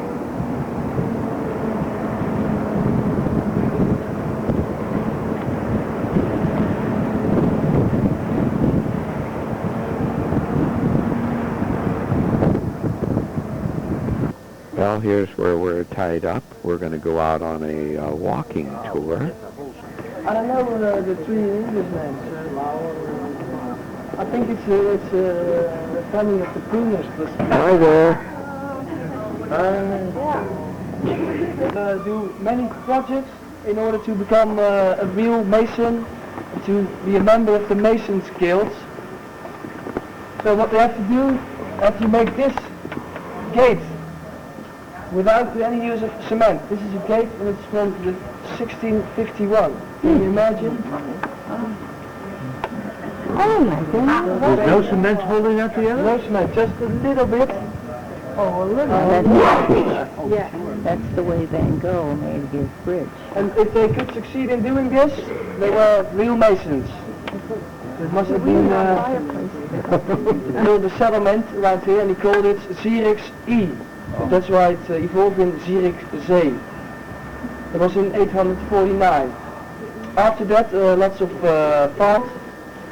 And then all of a sudden, all the dikes break and the water came down the streets, flooding around. So they were caught by surprise.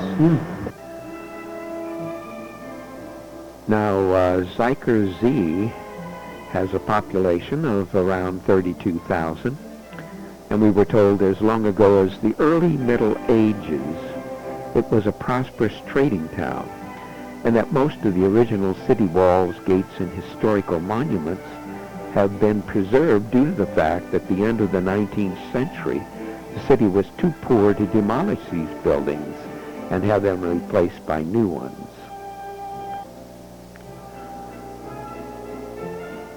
Now that's a view of the town hall. It was formerly the meat market. And the outstanding feature of the building, which has been altered several times, is this unusual wooden tower topped with the ornamental onion-shaped dome.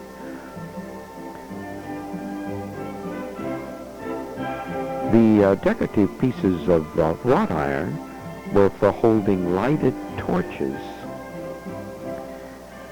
And that is the statue of Neptune. And we went on, and this is a church.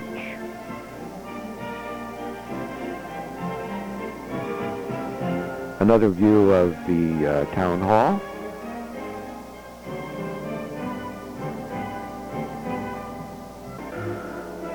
And here's Roland telling us details about several of the other prominent buildings there in the area. Then we walked back to the ship, and of course we had to stop in here at this chocolate shop. Gosh, did everything smell and look so good. As we left the chocolate shop, we stopped to talk to a mother and her 2-year-old son who were on a bicycle. Is het lekker? Zeg maar yes. You're going for a ride with your mommy, huh? Ja. Hey.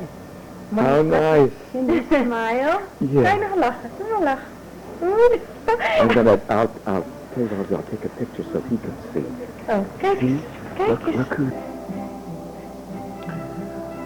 Another picture of the little boy and their mom as they left. And then we wandered back to the ship. This is the old gate.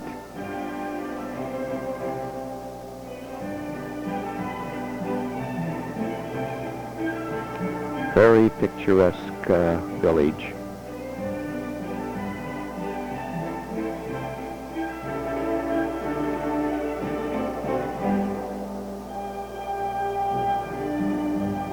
Such a neat old house. You'll note to the right there's a windmill, and it's on the hill just behind the ship. And we went up there to take a look at it a little closer. Well, we were extremely fortunate when we got back to the ship. Well, we ran into the captain, and we asked him about that narrow gate. And I was taking you, and how much clearance is there on either side of that gate? On the small lock, you mean? Yes, on the small lock. 12 meters wide, and the ship is 11 meters 40. Oh my. It's on each side 25 centimeters, I think. Oh, wow. Not so much. And we're going, this afternoon, we're going backwards again out of the harbor. Mm-hmm. But we cannot turning around, and so we go backwards again. You're there in the other end. Yes. That's That's difficult. 100 meters further on. But somebody is standing also on the back and say something by microphone. That's how we do it together.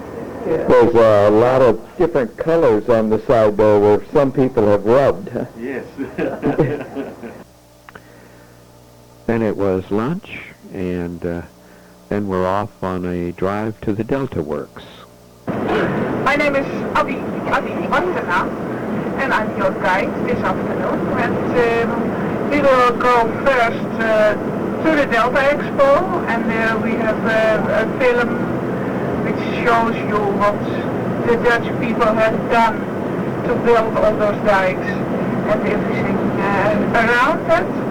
And afterwards we are going into the Delta Barriere, into the storm surge barrier, and then we drive further on Vieren, and there will be your ship or boat. What shall I say? I don't know.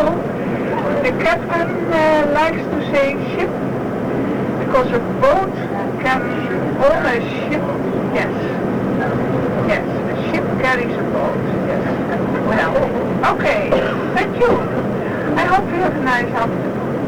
Thank you. Here we are out at the Delta Works, and we started by viewing this film.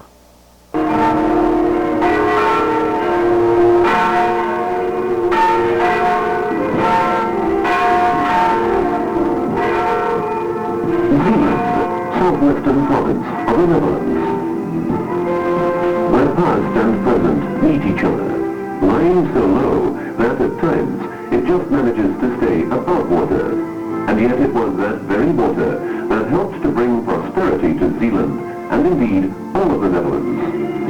Industries, for instance, benefit from being close to sea arms and rivers. Everywhere, man has surrounded himself with dikes, large and small, to protect the land wrested from the water.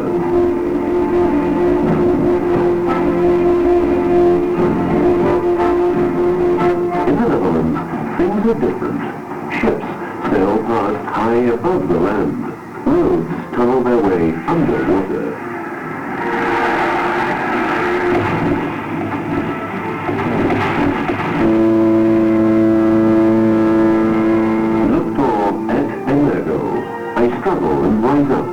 Words inscribed on the crest of Zealand province that truly apply to this region washed by the sea and the sea arms.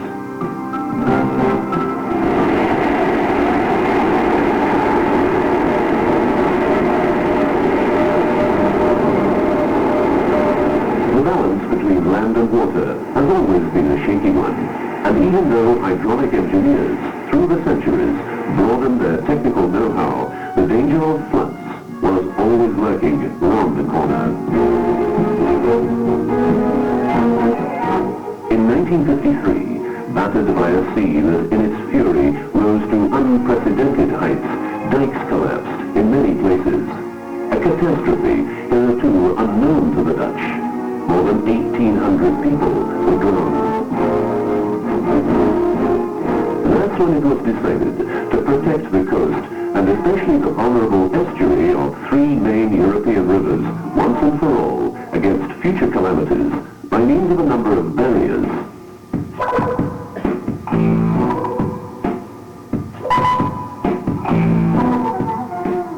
The scheme, known as the Delta Project, shortens the coastline by more than 700 kilometers. The final stage of the project was carried out in the mouth of the Eastern Scheldt. The area of the tidal basin was reduced by building two islands on existing sandbanks. Closure of the three remaining tidal channels would adversely affect the unique saltwater tidal environment. In the age-long struggle against the sea waged by the Dutch, safety always came first. It has come to be realized just in time that the ecological environment in the Eastern Scheldt is very valuable as well. At an early stage, biologists began taking stock of the vegetation and bird population.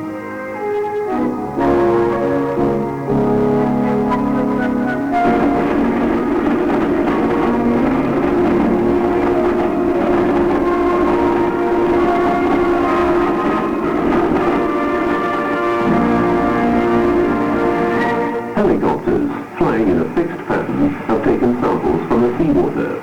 They were needed to test the quality of the water and the effect of tidal movements on the presence of nutrients, for instance, shellfish in the Eastern Scheldt. The samples were taken to the laboratory to be analyzed in the freshest possible conditions. Preserving the unique environment in the Eastern Scheldt as much as possible and ensuring the safety of the hinterland and its inhabitants. Those were the two considerations that determined the decision to opt for a storm surge barrier with gates that are to be closed only under extremely severe weather conditions. Construction of the storm surge barrier begins by dredging a trench in the seabed. Mats are let down on both sides of the trench to stop the sand at the bottom from moving. A specially designed compacting rig consolidates the loose sand in the bottom of the trench by vibration.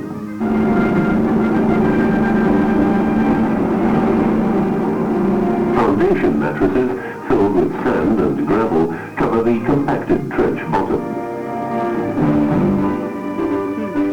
On this solid foundation, the storm surge barrier can now be built. Before the piers built elsewhere are installed, an anchorage craft is maneuvered exactly in position. A lifting vessel transporting a pier is moored to the anchorage craft. At the turning of the tide, the pier is lowered by the lifting vessel.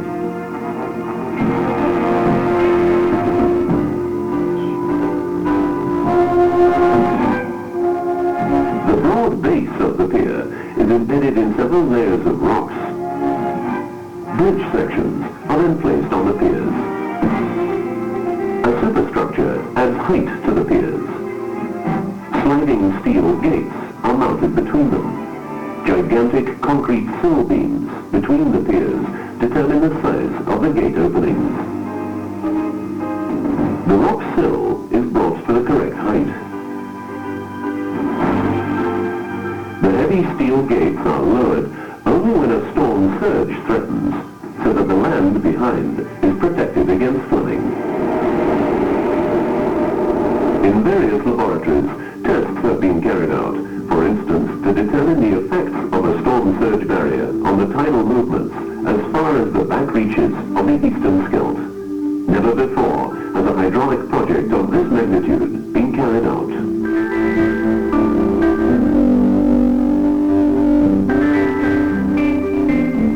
All craft needed for construction were tested with the aid of scale models. The tests, to some extent, determine the design of a fleet of futuristic craft.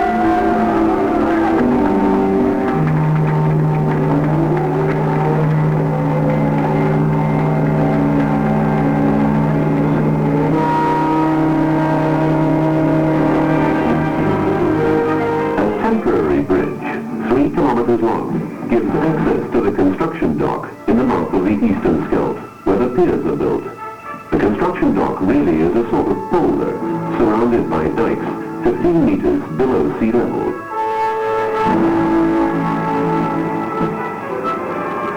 This maze of steel bars is in fact the reinforcing of the pier base, 50 meters long, 25 meters wide. The concrete base has to be cast in one continuous operation. That's why concrete pouring goes on for 36 hours without interruption. The concrete pier base is strengthened with pre-stressed cables of high-quality steel. The cables are laid in tubes in the whole construction from front to back and from left to right.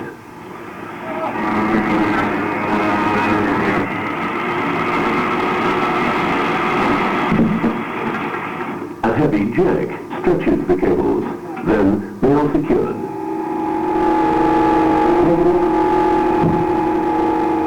The newly built compacting rig has meanwhile started work. Its 4 giant vibrating needles are driven some 15 meters into the sloppy sand bed to improve its bearing capacity.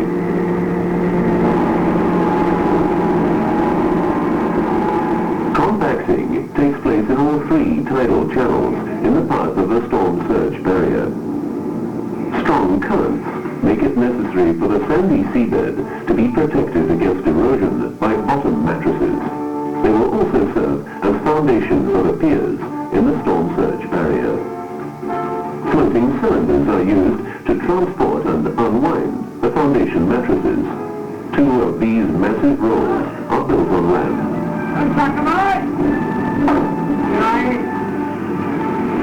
A plant was set up temporarily manufacture the foundation mattresses.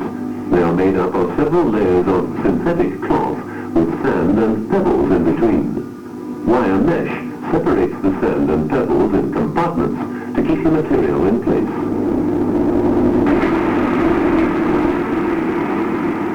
The top of the mattress is also covered with heavy synthetic cloth. The mattress is strengthened with spikes to form a kind of endless buttoned mattress, flexible enough to be wound on rolls.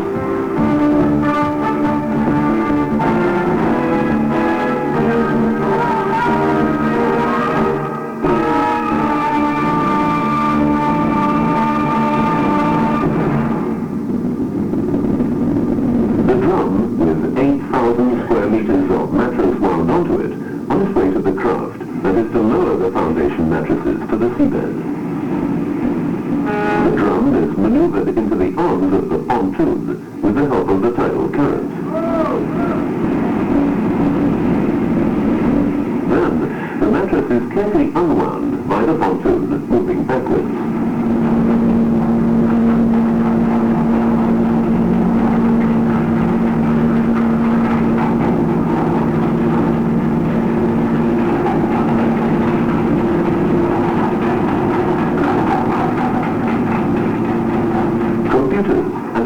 Location devices ensure that one after the other, the mattresses are laid on the seabed, exactly in position.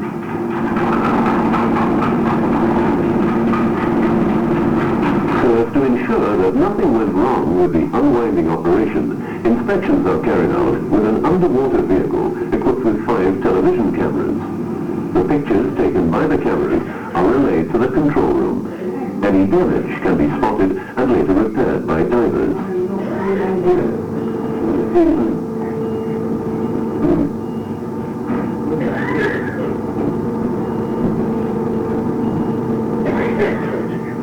Every 8 days, work is started on a new pier. All reinforcing segments arrive ready-made. They are manufactured in series and need only be fitted in the correct position.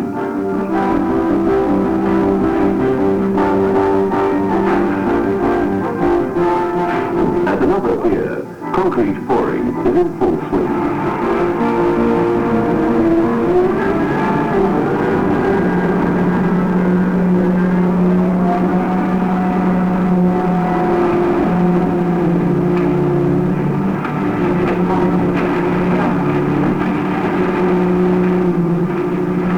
Concrete pouring goes on day and night without interruption. Any break in the work would be detrimental to the quality of the concrete. As the evening crew takes over, hundreds of daytime workers leave to go home.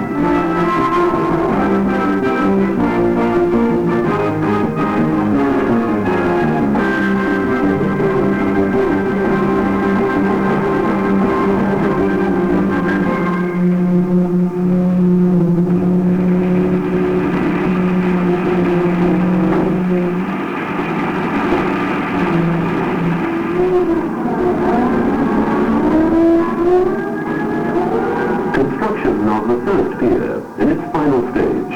The piers vary in height from 30 to 40 meters, which makes them as tall as a 12 to 13-story apartment building. They are hollow and derive their strength from more than 900 stressing cables used in each pier. Later, when they have been floated away from here and lowered to their appointed positions on the seabed, they are filled with sand.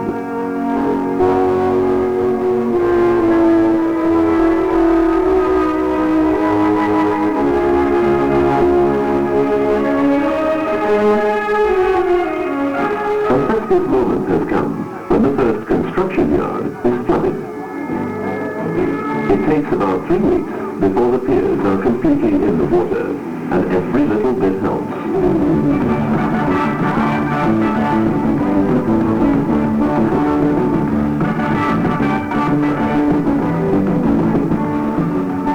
Once the construction yard is flooded to sea level, the surrounding dike can be breached. The lifting vessel can now move in for the first time and go into action. One by one, the piers are picked up to set course to one of the 3 tidal channels in the eastern schelp. The U-shaped craft moves into position to lift a pier.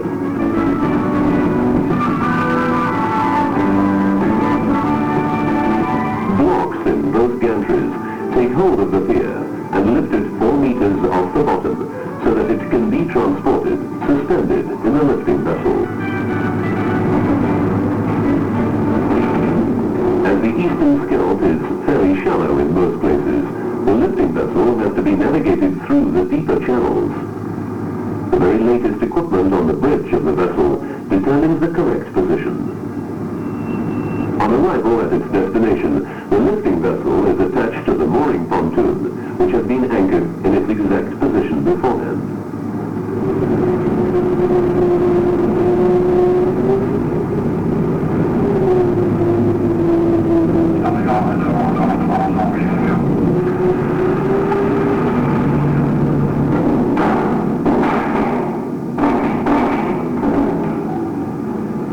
The lifting vessel is now located with centimeter precision over the place where the pier is to be lowered. It's low tide we're waiting for, because by then the current velocities will be low. The pier can then be lowered. The bed at the bottom of the eastern Scheldt is all made up.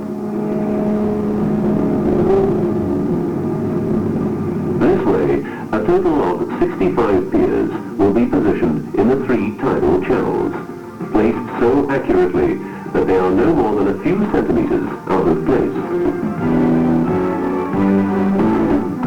The superstructure of the storm surge barrier includes a rope for which concrete bridge box girders will have to be placed on the piers. The box girders are delivered ready to be placed on the piers. They have been prefabricated on land, 68 in all. The world's strongest self-propelled floating crane, also designed specially for this project, will be used to install the concrete road girders. In the fast-flowing water of the eastern Scheldt, the crane uses its anchor cables to move into position, inch by inch.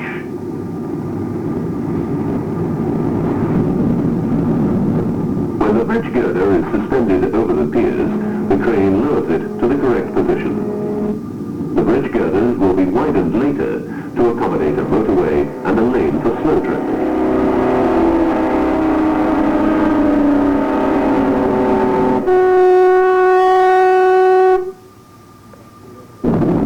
The stone needed for the sills between the piers comes from quarries in Germany, Sweden and Finland.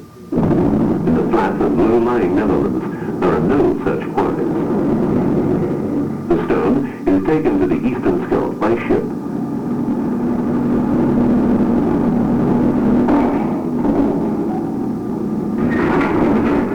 Dumping large blocks of stone around the piers has to be done carefully. The layers have to be of uniform thickness throughout, and the piers must not be damaged. The stone is placed exactly in position in small quantities with the aid of electronic location finding equipment.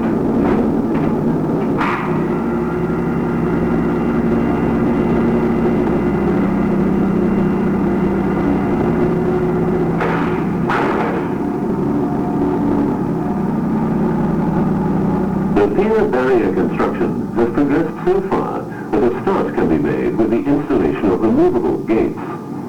Each gate by itself is a gigantic steel structure designed to withstand very heavy storms and the loads caused by waves.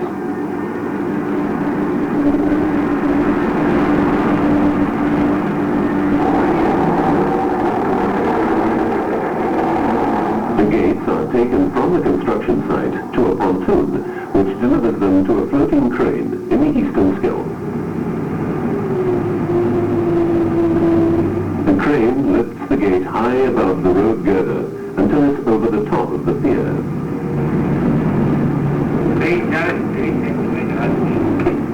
On the piers, slides have been installed so that the gate can easily be lowered to its position above the waterline.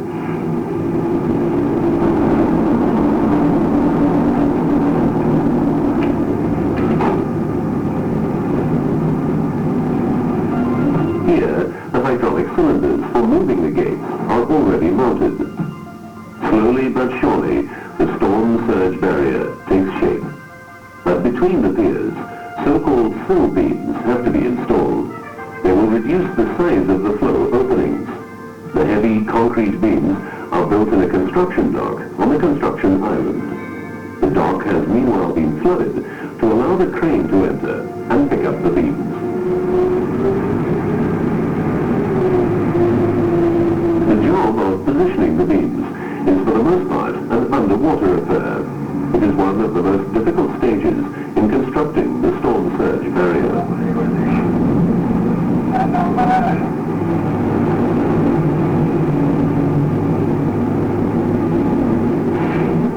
The beams have to be lowered exactly in the grooves of the piers to rest on the stone sill. The roadway across the pier dam has yet to be completed, but the storm surge barrier is ready. The moment has come for the barrier to be officially commissioned by Her Majesty Queen Beatrix, a ceremony that outstrips the importance it has for the Netherlands. That's why the gathering attending the momentous event includes important guests from many European countries.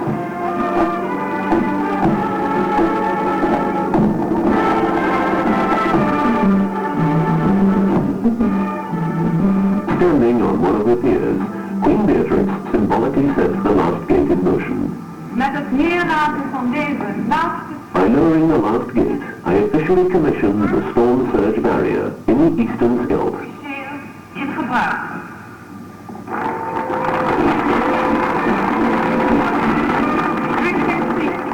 On a glorious day like this, Prince Bernhard and the other official guests don't mind waiting about 40 minutes for this last gate to be lowered to the sill.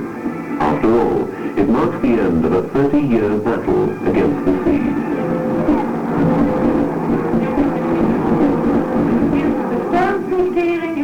The storm surge barrier in the eastern schelp has been closed. The Delta project has been completed.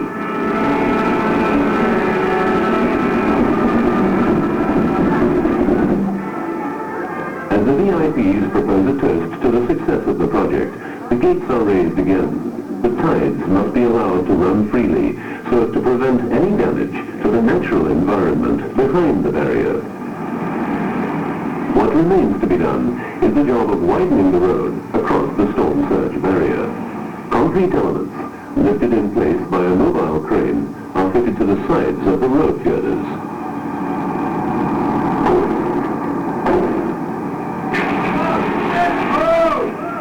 They are anchored to the existing structure by stressing cables. Construction of the storm surge barrier is finished now. All that remains is for the asphalt road surface to be laid. The 3-kilometer road on top of the storm surge barrier is a major link in the road system of this watery southwestern part of the Netherlands. 3 pier dams with a total of 63 steel sliding gates in the deep channels should protect the eastern schelp from extreme weather conditions. A lock built in the barrier allows shipping to pass through. The lock is used, among others, by ships from the old fishing villages to sail to and from the North Sea.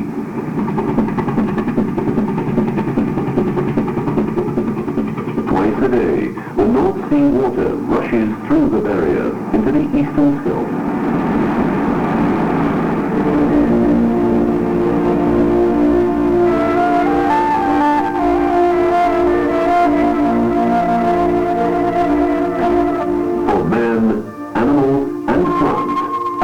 Environment has been achieved in the area.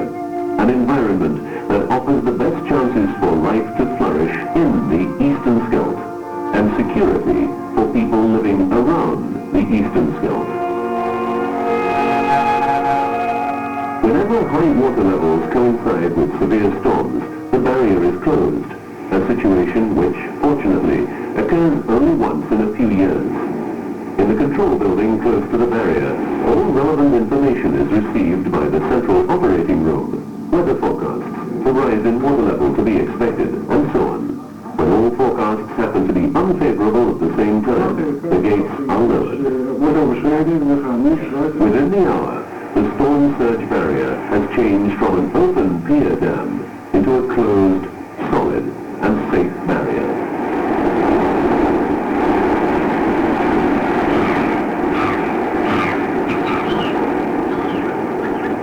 The Delta project completed, the inhabitants of the low-lying villages behind the dikes that collapsed back in 1953 know that a similar disaster could never happen again.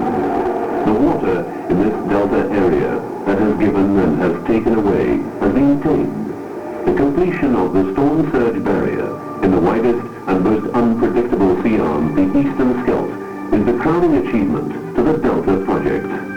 Cooperation between government, contractors and scientists has resulted in a hydraulic engineering project unique in the world.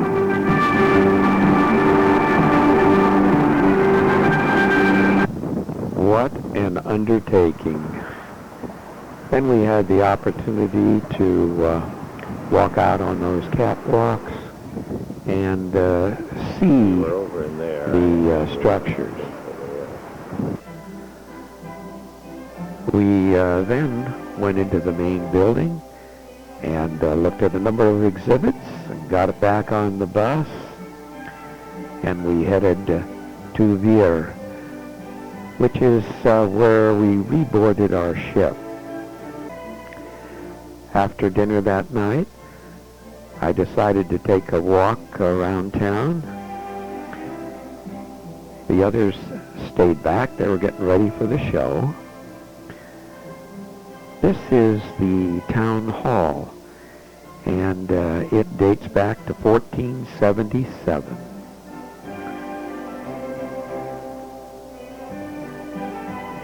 This is the great church, and it dates from the mid-16th century. Now, Veer, having largely escaped the ravages of World War II, is one of the most perfectly preserved medieval towns in the Netherlands.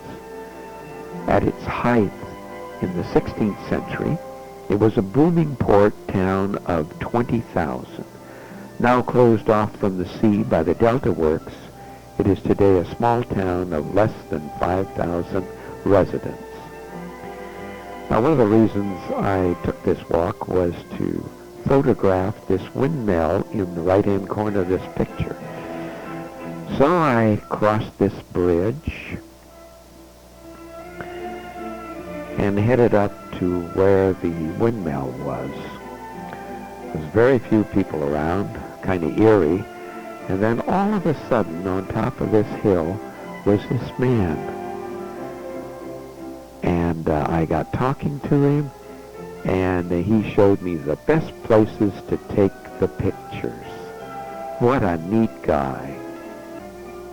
His name was Franz Meyer, and there he is. I was so pleased to meet him, and he said he'd take a video of me. So here it is. My name is Franz Meyer. I live here in Veer, and I take the mill and a picture of you. Wonderful. Boy, I'll tell you, I'll have that for forever. So thank you so much. Franz was on a bicycle, and he accompanied me back to the ship. We shook hands and parted, and since then we have emailed each other and really feel like good friends. Well, it was time to go and see the evening show.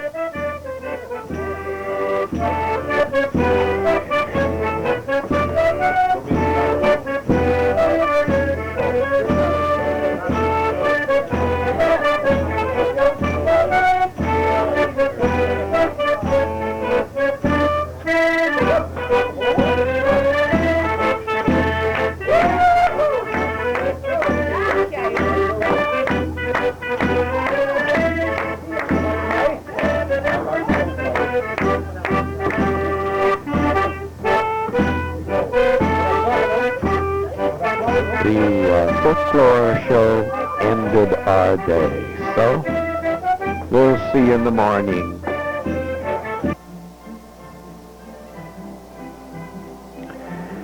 Here it is, day 11. It's Tuesday, and today, right after breakfast, we're going to be setting off by motor coach to Middelburg. So let's get on our way. You can see here where we were tied up, very peaceful area. You could walk to town right from here. There are the buses waiting for us. Lois is just getting on. And there's our riverboat with others heading towards the bus. That tower was destroyed in World War II and then they rebuilt it.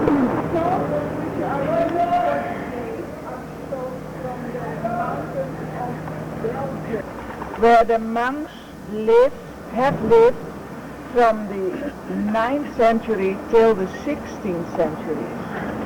They came, as I told you, from the cloisters near Antwerp in Belgium, and they started building this abbey in the 11th century. Before the 11th century they were also here, but then it wasn't possible to build houses with stones, then with the older stones. That's the house where the abt lived. This is especially for you. I'm waiting for it. Then we went to the Roosevelt Study Center. Quite an interesting structure.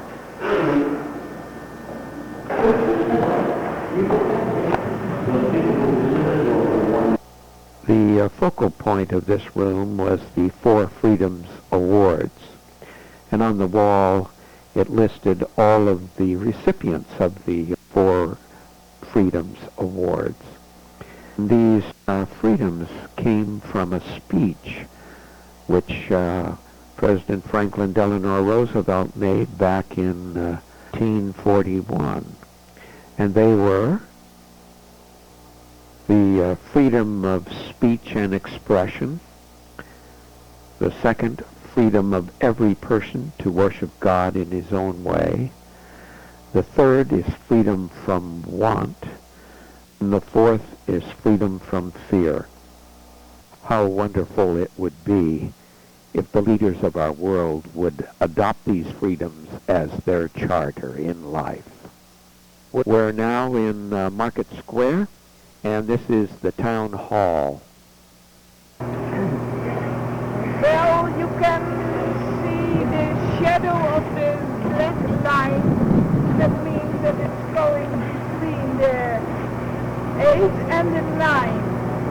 And now we have summertime, and it is 10 o'clock, so between the 8 and the 9, then it's the original time. We have to Then we explored the village,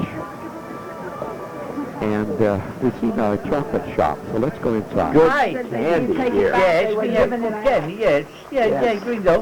What is that? Oh. Yeah, we're taking a nice... Thank you. Nice job, thank you. Oh, thank you. Thank you, that's my son. That's your son? Yes, that's my son. And he is work in America. Work in America. Oh, he does? Yes. In North Carolina. In North Carolina. Oh, California. At a Dutch company, Bilo. Bilo. Oh, okay. Or you better pace it up there. Now we're in a cheese store. There's Emma. That's the queen. Then we got on the bus, heading back to the ship. Stopped at a few tulip fields. This is one of the fields. And this is tulip blooms that had been picked off of the tulips in order to give the bulbs more strength. After viewing the tulip fields, we would rejoin the ship in Brunis and sail on to Dortrecht. But first, let's go down and take a look at our room, see what we can see out of the window, and then we'll go have lunch. Here's the view out of our room. Sure glad that we got a room with a picture window. And here's the view from Betty and Len and Will and Norma's windows. I don't know how they rated so good. It's lunchtime. Had a good lunch, and then we went out on deck, and again, we're heading now to Dortridge. What's this?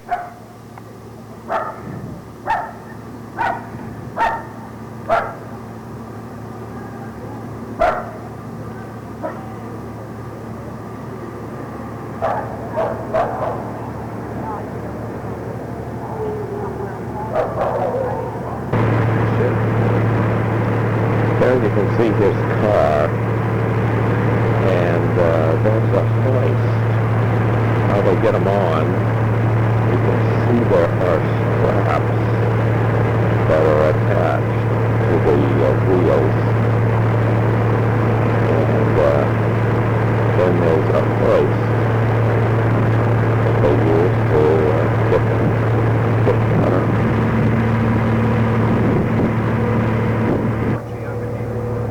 He's going to make his move.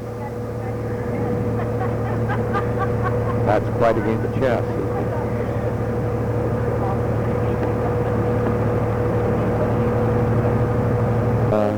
Then we went to a tour of the one balcony. Oh, one. And there's in the front of the ship. Okay, There's one. only going to the left and to the right. All right. We cannot turn it, we can only turn the propeller. And we have on the back side of the ship, then we have this system. This can turn around 360 degrees, and we have two, one, or say better on one side, one left there. Good idea. Plus,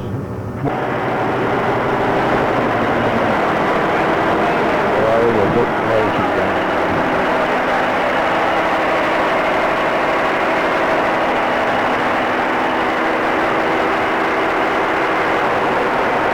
Well, here we go, out of the lock. Let's go down and see if we have a view out of our window. Hey, that's not too bad. Uh-oh, they're washing it, but that's good. But let's go on a kitchen tour now. Oh,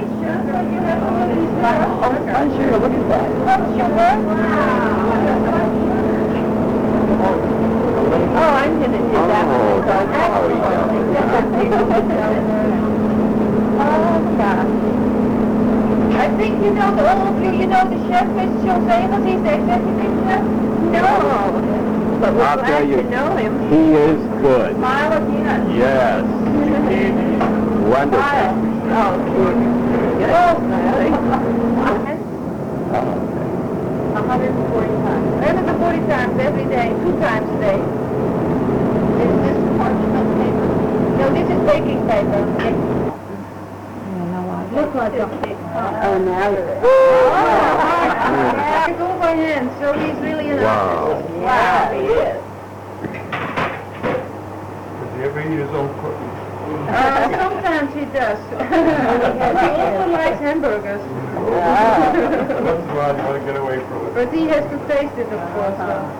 You know if it's good. Look at this. That all chocolate? Chocolate, yes. Your favorite, Liz. Look at that. Look at this. Lois, you don't make them like that, do you? No, I sure don't. I don't even try. Ah, look at that, huh? For Diane, I think. Pepper cheese. Say it again. Pepper Mois. It's a fresh cheese, it's a soft cheese. Wow. Decoration on your What are you making? No, he makes stuff for the ice creams. He speaks German. Oh, okay. You have to ask it in German. Yeah, all right. He makes stuff for the ice creams, Okay. and then he puts it in the oven. You all work together. You all do. anything. Yeah, we help each other. Yeah, that's important. Yeah, because sometimes you have, like the housekeeping, sometimes they have a free place or like a free hour. So I plan them in to help with the high tea in the afternoon or something. Oh. So we help all each other. Oh, that's And also with the bar too, because when you are down and they cleaned up the bar and you are down, so one has nothing to do, so they help. And one I plan in to help polish in cutlery. So we all help each other a little bit. Well, that was a good tour, and now we're up on deck. It's my fault. Just watching us go through the locks.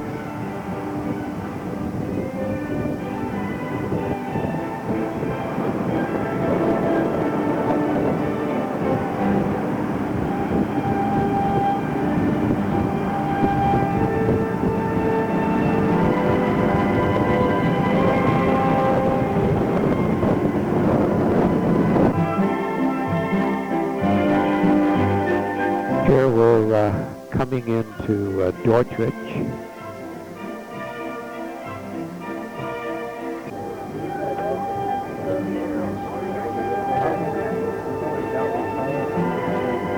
In the 15th century, Dordrecht was destroyed by a great fire, but still we have here a lot of old buildings, a lot of buildings from the 16th and 17th century.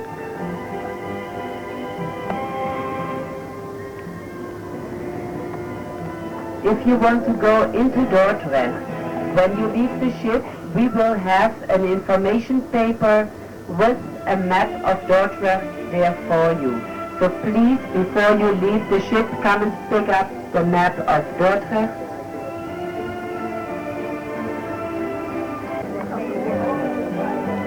Here we're now coming in to dock.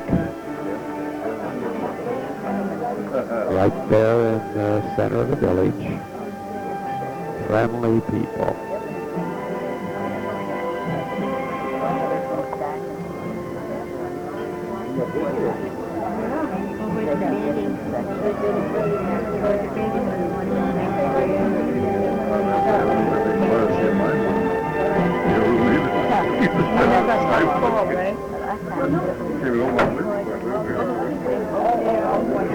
Notice how the crew really works together.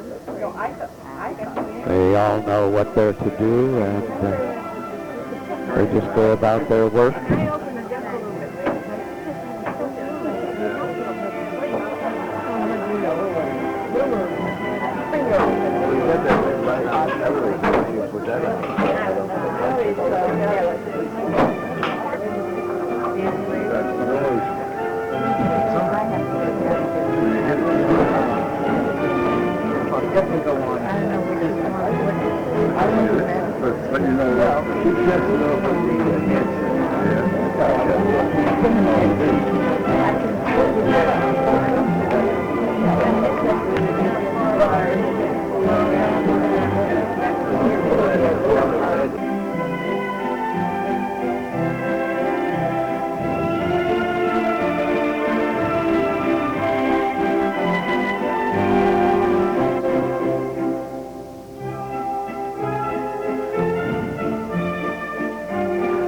Shortly after the ship docked, Betty and Len and Lois and I, we decided to take a stroll around the dock area. We enjoyed seeing these buildings. And by the way, Dordrecht is an important Dutch commercial center. It's Europe's busiest river junction. Approximately 1,500 vessels pass by here each day.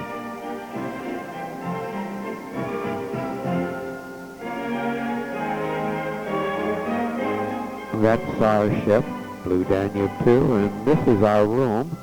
That's our picture window, and there its relationship to the front of the ship. Well, as the sun starts to set, we had dinner, and here it is, Wednesday already, day 12. And today, We're going to be sailing at 7 a.m. And at 7:30, as you notice here, we're going to be passing 19 windmills. So it's up early again today. It's 7 a.m. and we're out here on the fantail. On our way.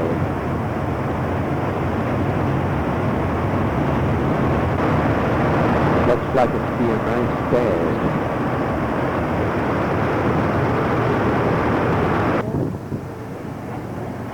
There's a ferry crossing the river.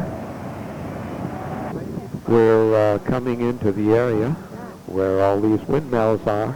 Look at that. Tree in the way now. Now the house. We have to get past this house. That's all.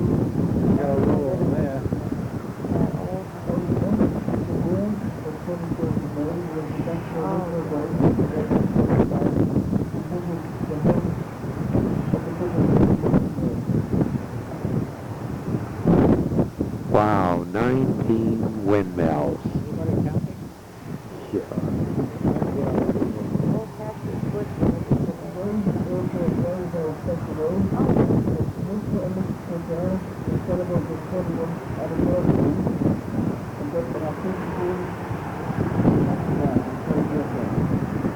Well, they're just everywhere, aren't they? Everywhere you look.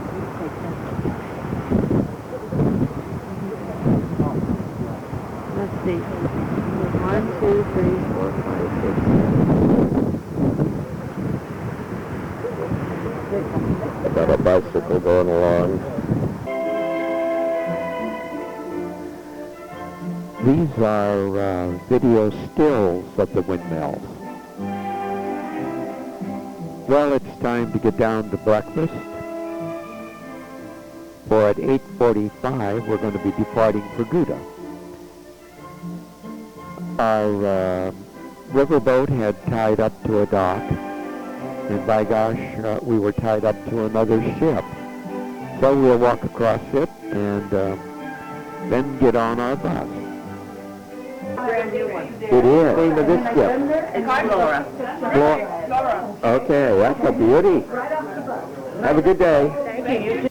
Little did we know then that that ship is owned by Vantage, and in September we will be cruising on it from Budapest to Amsterdam. Wow. Today will be approximately 75, 76 degrees maybe in the sun. It's very sunny. Water, the groundwater. So sometimes you'll be shaking, especially cows when they're walking on it. You see it going round and round. Yeah, milkshake, yeah. That's a good one, yeah. That was a really good one. I remember that one. Gouda. Yes, not Gouda. We don't know Gouda here. Gouda, yeah. It's just the name Gouda. Gouda. Here we are now in Gouda. I know Roland says Gouda, but that sounds kind of cheesy to me. We walked down the medieval streets to visit the local market square. And here's the Gothic town hall, a marvelous structure. Had a very interesting clock, as you'll see. You can see the clock, and then there's bells underneath it, and then the animated one is below that. Yeah.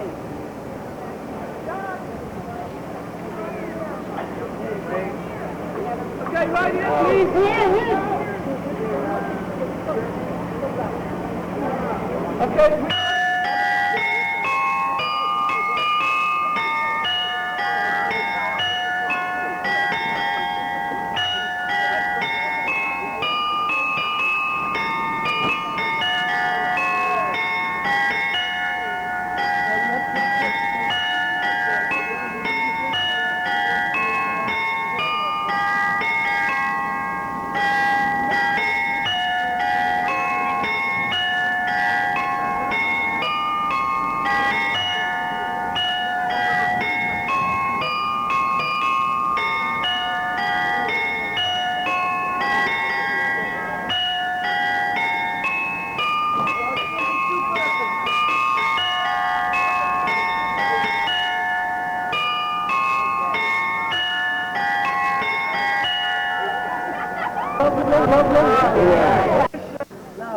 This hotel right there on the square was one that Lois and I and our three children stayed at many years ago, right across from the cheese weighing station.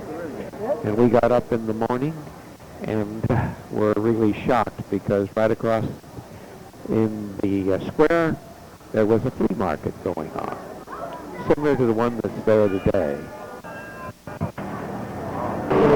Okay, so this hotel where Mr. Swint stayed overnight, this is called Hotel Well, he told me that he was he wanted to build this hotel higher, but then at the same year the city council was building this weighing house, and he wasn't allowed to build it because it was getting higher than the weighing house. So there's a saying on that building, and it says, not too high, not too low, just right. So he wanted to try to make a fool because he thought, yeah, it's simple. It wasn't really important. There's another view of the weighing house. Okay, so and that, of course, is where they weighed the cheese, the Gouda cheese. Lois and I wandered down this street and went into this candle shop. Talked to the merchant there. 50 years old. Then we say, you see, the lady sees Sarah and the man sees Abraham. And we make it on the candles. We can make dates on the candle, the names. For communion, we have here. That is for the Baptist. We have communion candles. Oh yes, for so we make the pictures on the candle, but so we can make the candles till 1 meter 20, and that's for in the church. And there we have in the corner an Easter candle. So we can make names on it, we can make dates, and we can make that in 1 hour. Eh? Oh, we have here a classic pair. Oh, yes. Very nice. And we have two, the wedding boat. Oh, I haven't heard of that. We say in Holland the huwelijksboot. The wedding boat, wedding ship. Oh. And that is with swings and the birds. Then we went into this church. Longest church in the Netherlands, that's for sure. 123 meters. 1, 2, 3. And not famous because of the length, but because of the greatest collection of stained glass windows out of the whole world together. Almost 2,000 square meters altogether, but the Catholic part is that unique collection. The greatest in the world because of the stained cartoons were saved here from the beginning till now. We strolled around enjoying the windows, many of which told the Bible stories. And the docent had told us that these windows were removed during World War II, and they were all hidden. There was a telescope which was there so you could look at the stained glass up close. We're back on the bus and we're heading to the Keukenhof Gardens. And what a beautiful sight to see all these tulip fields. Taste? Yeah. Did you expect this? Yes. Ah, come on, you have to say no. Yes. You have to say no. Here's some yellow ones. Yeah, so it's very good now with the sun. Here we are now, just arrived at the Keukenhof Flower Park. So let's stroll through it.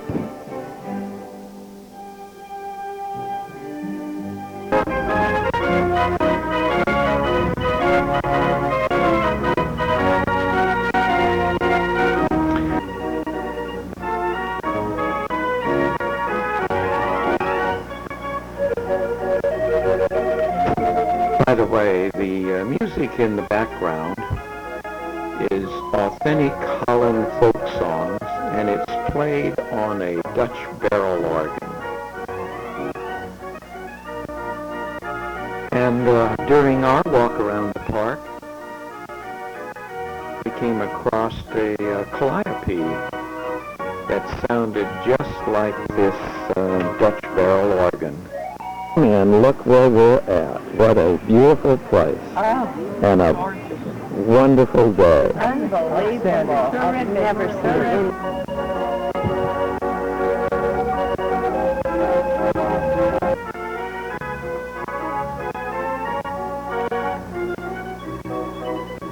Well, they say that flowers are really big business in Holland. The nation exports more cut flowers than the rest of the world combined, and approximately half of Holland's available land, 5 million acres, is used for agriculture. Especially cultivated flowers, bulbs, fruits, and vegetables bring in 12 billion guilders a year. And by the way, that's equivalent to 6.4 billion US dollars. Quite a sum.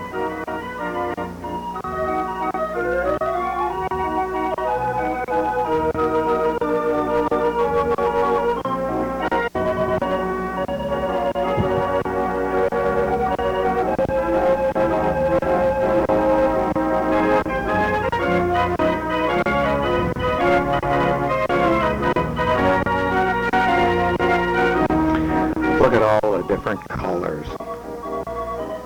What a gorgeous setting there. By the way, there is a lake in the park, and there are streams running into it.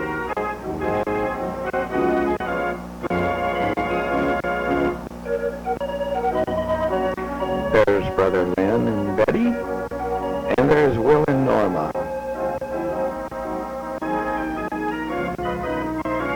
Now here's one of the fields that was just opposite the park.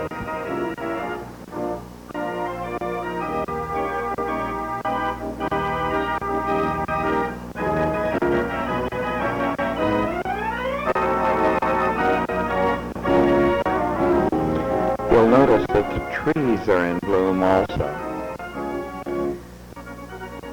I believe we hit the park at the perfect time. The sun was out, the blooms were out, and there weren't that many people there either. Again, there's a look at the field across from the park.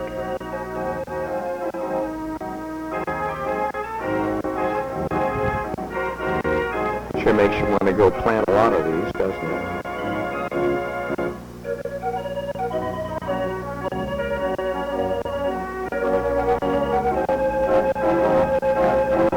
One of the pretty flowering trees.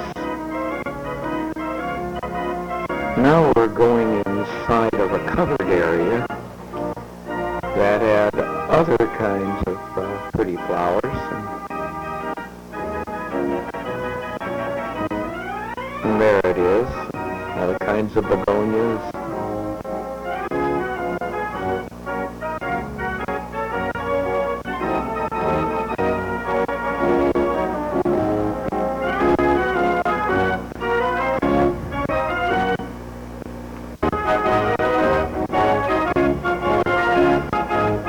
There are a number of swans in the river and lakes. Black ones and white ones.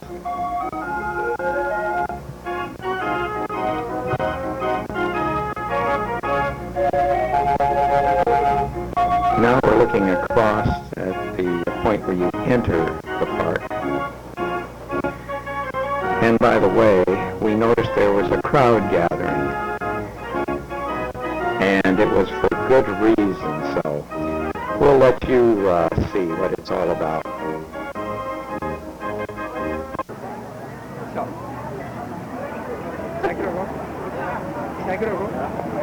Hi there. Jongens, willen jullie niet meelopen? Hey! Entourage. You're on. Even vertellen, jongens. Yeah. All right, Roland. So what we've seen just before, we're in the Keukenhof, the flower park in the Netherlands. Our future queen, king and queen, Willem-Alexander of Orange and Maxima Zorighieta. They just passed by, and I think it's on the movie here. So I shook hands with her. I'm very happy because I really love the future queen. She's very intelligent, nice. But you'll see it when you see the movie just before. There's our future king and queen, and we can get so close to them. And it's only because of the tolerance of the Netherlands. See you again.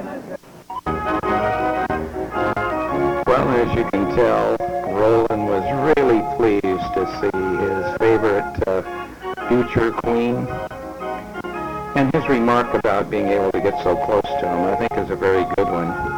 I hope it's the same way today after the 9/11 problem. Now we're heading back to the front, and look here. You look very pretty. Yeah, it's quite a day here today, too, isn't it?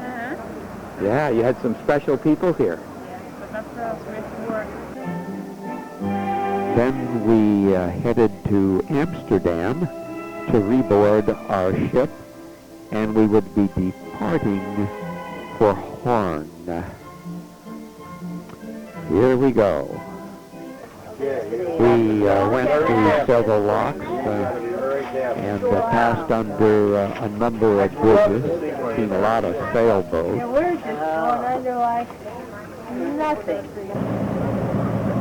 We're now coming into Holland. Shortly after arriving, we decided we would take a stroll down through the harbor quarter.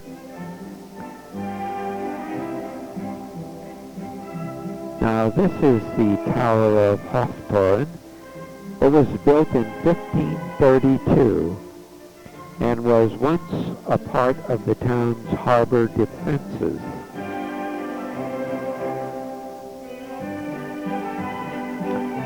It was a delightful evening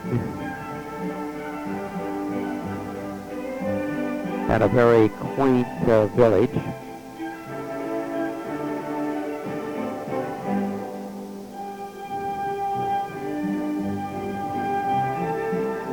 Now these are the ship boys of Bonteco, which Roland told us were in a story that all of the children in the Netherlands would read in the primary grades. Well, there's our ship. Let's get aboard. Gosh, look.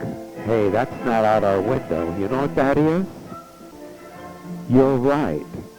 That's the puzzle that they've been working on ever since we've left Amsterdam. Well, they worked on it some more this evening. We went to the dinner, heard some good piano playing, and here it is, Thursday, May 10th, and this is day 13. Well, today we're going to take a walking tour through Holland with Roland, so let's get out and meet Roland. Dutch East India Company, the ships, they needed lots of goods for themselves and goods to trade.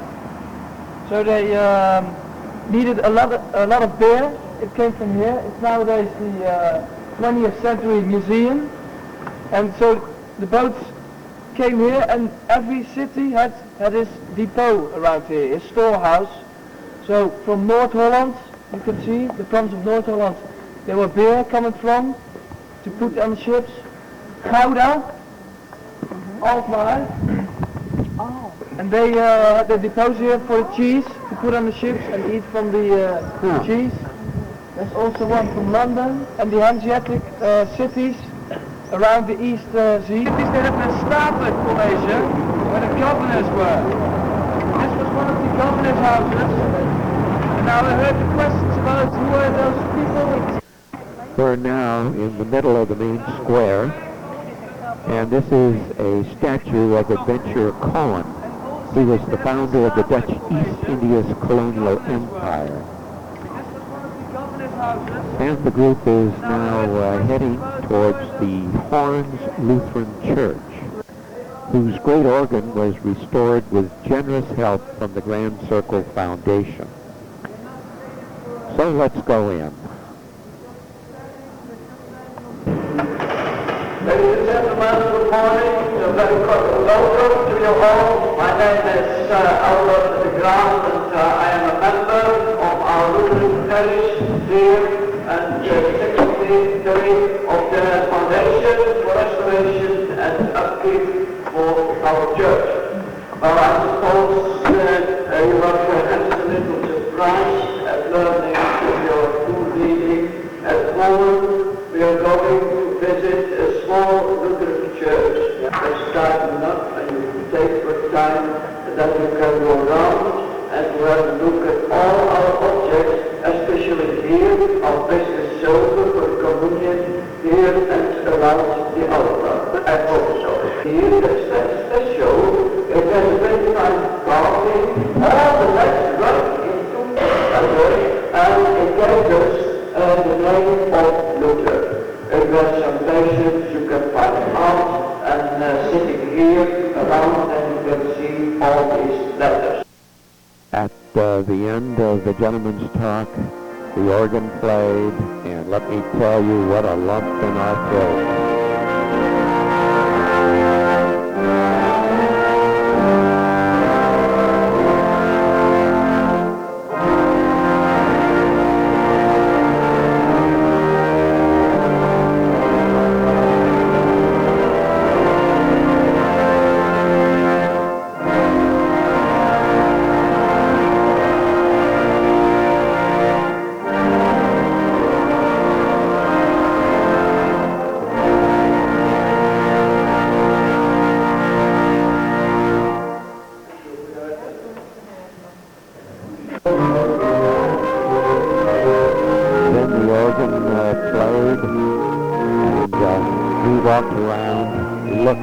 Beautiful organ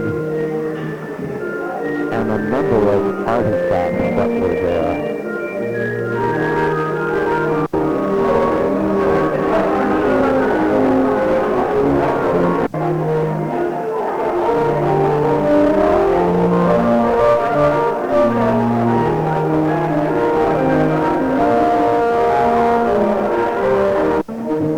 Is it a chapter or not?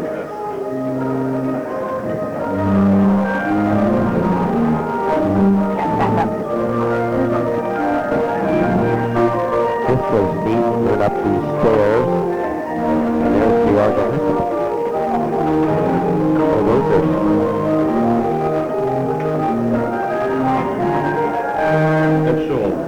and so on. Yes, you like to play? No. I don't play much anymore. But I'm very interested. I that was really good. Yes, I want. Excellent. We walked through the town, and then we headed back to the ship.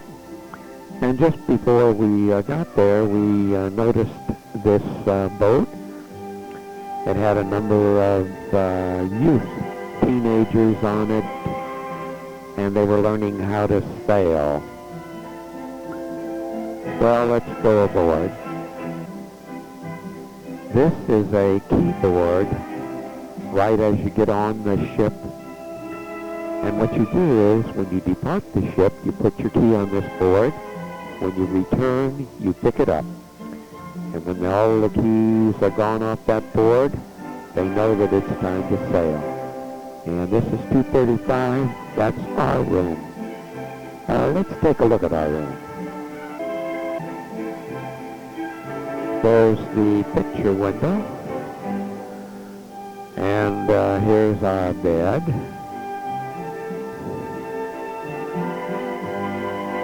And this is right across from the bed, a little closet and a TV.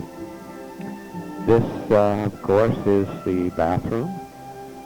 There's a shower. And there's a sink. And there's a toilet.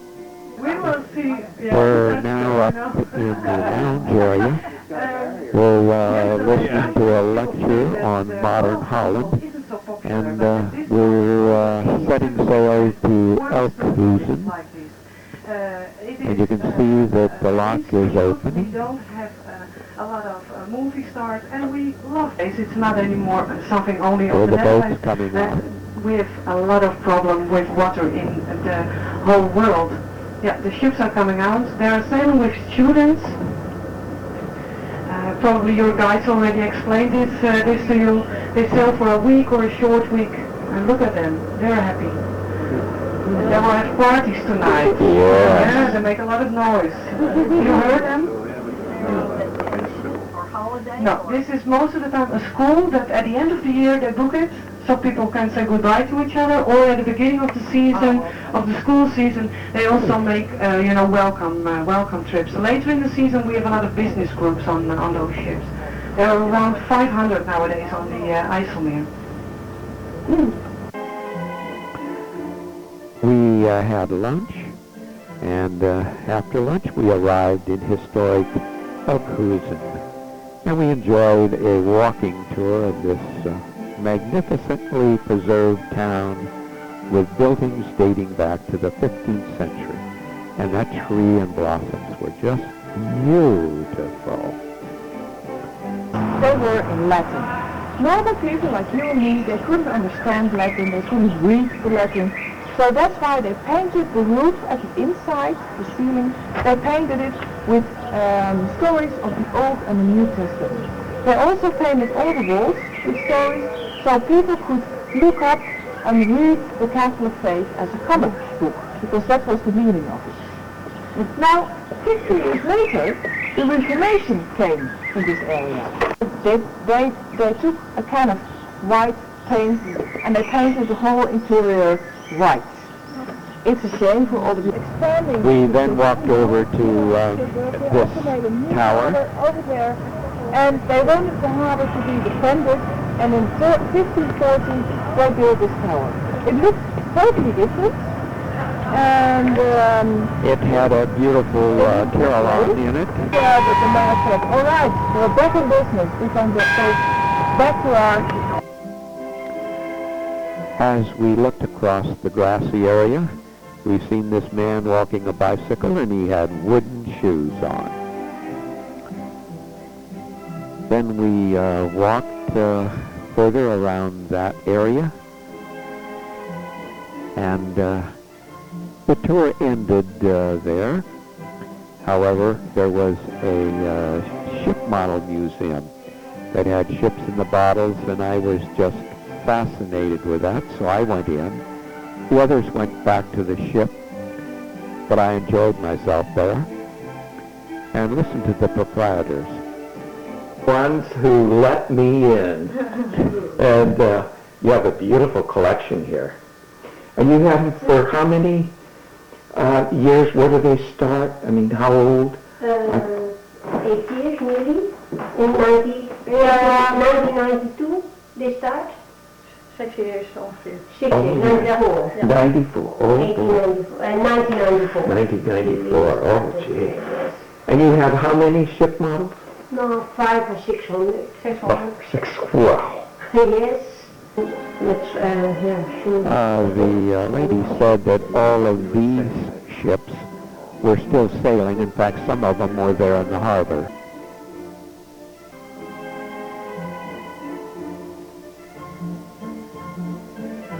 As you can see, there's every kind of ship and imaginable in every size of bottle. And this is where they had a display of how they put the ships in the bottle.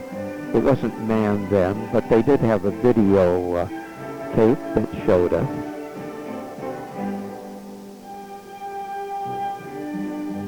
Here's the Titanic.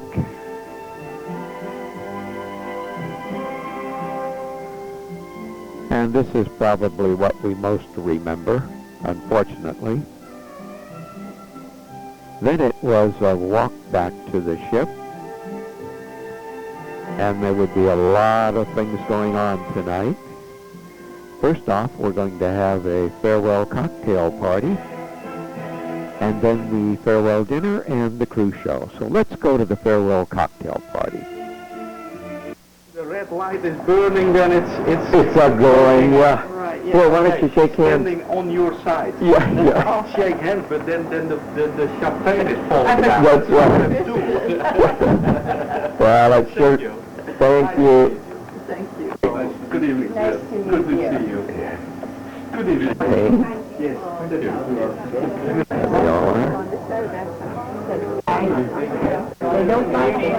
Len? Hi, Len. Another dinner. There's the menu. Lots of good things to pick from.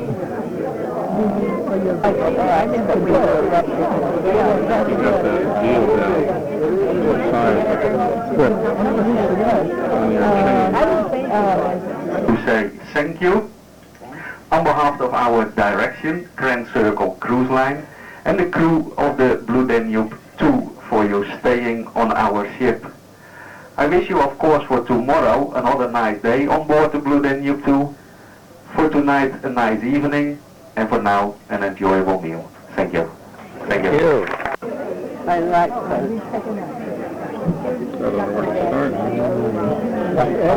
Our window. Wow. Face, captain.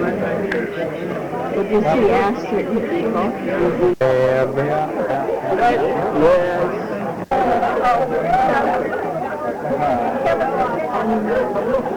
Lots going on out our window.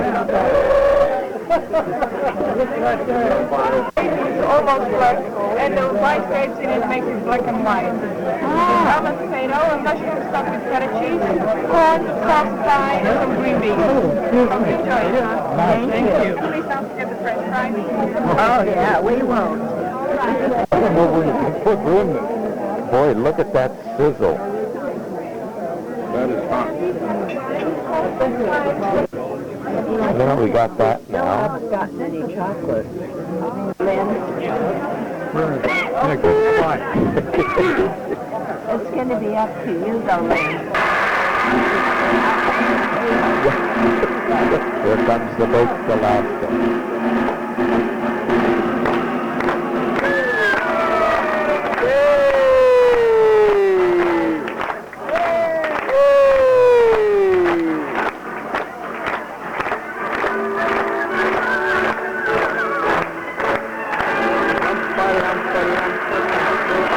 Here they are. They're cutting the baked Alaska. Boy, does that look good, huh? Not only did it look good, but boy, it tasted good. Then it was up to the lounge area, and when we looked out the window, we were flabbergasted. Here's a whole flotilla of sailboats coming into the harbor. Just beautiful. And now it's time for the cruise show. So without further ado, here is the cruise show. Thank you. Well, it's nice to see that all of you are here. It's very busy in the lounge at the moment. Let's see. Well, you know the crew already a little bit better during this cruise, I think. You talk with them, you know them a little bit more about them, they know a little bit more about you. And also, yes, it's dangerous. And also, some of you asked me yesterday, oh, you had a nice quiet day yesterday when you went to the Keukenhof. Well, actually no, because we had to do some tryouts.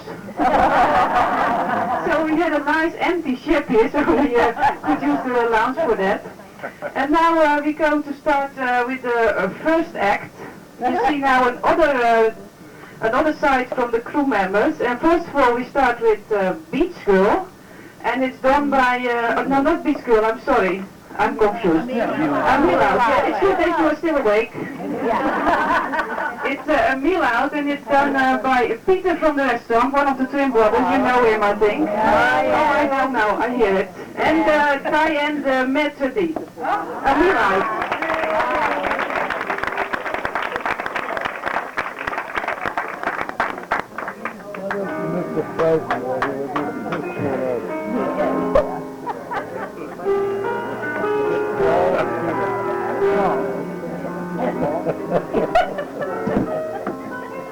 He's got his shirt tail out on one side.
Oh, gee. I'm laughing too much.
And then the next act is called Money Makes the World Go Around.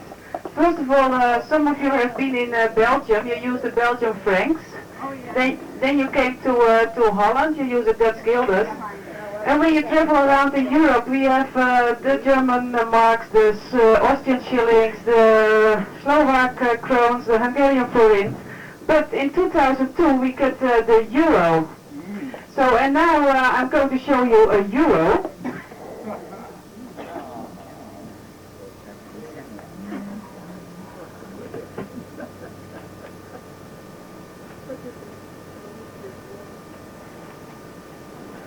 So this is the euro, and we're going to see how different nationalities react on finding a euro in the middle of the street. So this is the euro, and I put it in the middle of the street. And now we're going to see how a German person reacts on finding a euro in the middle of the street. Richard. Sorry, Adrian, sorry.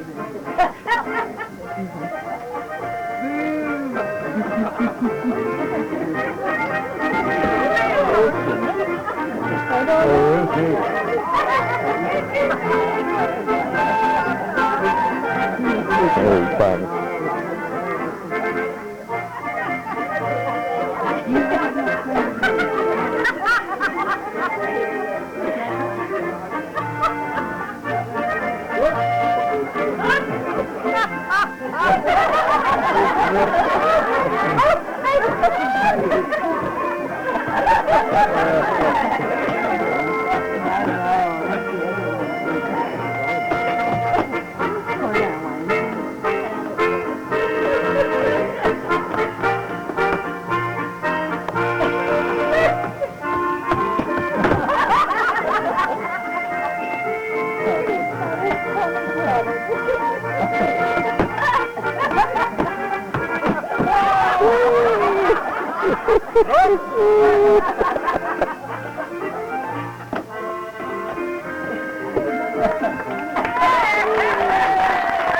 Now we get a Dutch girl. She is a Dutch woman actually, not a girl, a Dutch woman. And we're going to see how a Dutch person reacts on finding a euro in the middle of the street. Diane.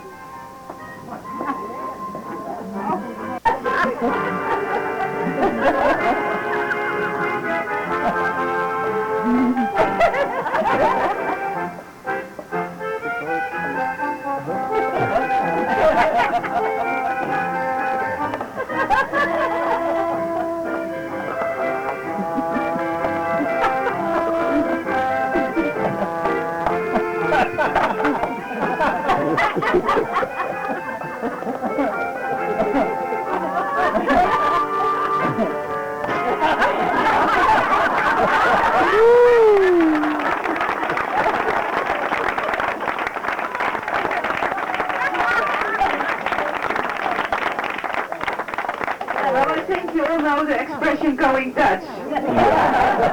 That was a Dutch person. Then we are going to see how a Japanese person reacts on finding a euro in the middle of the street. Roland, a Japanese person. Oh, this would be a record.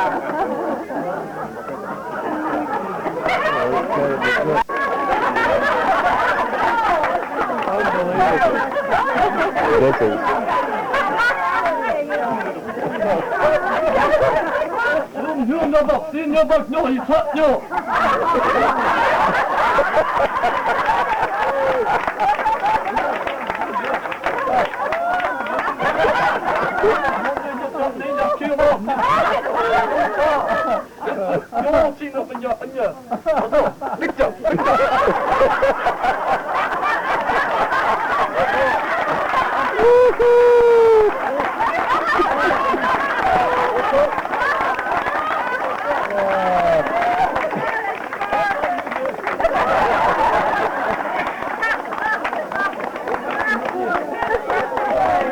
Americans are coming.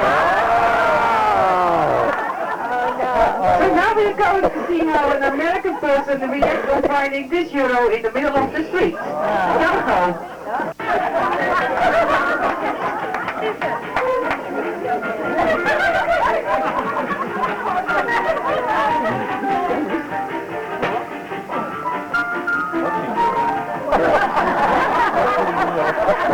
What's a euro?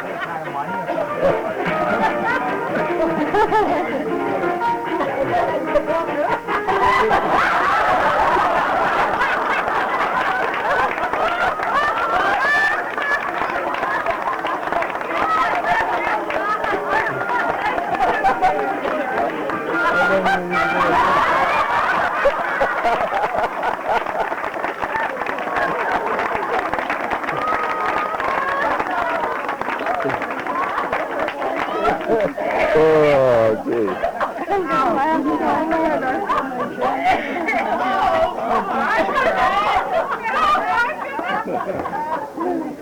Beach girl. Yeah. Yes, it's beach. So this was the Euro. Let's see what's happening next year in January. And the next act is called Beach Girl, and the Beach Girl herself is Iveta, and some men are going to impress her. So Beach Girl with Iveta, when she's coming, yes.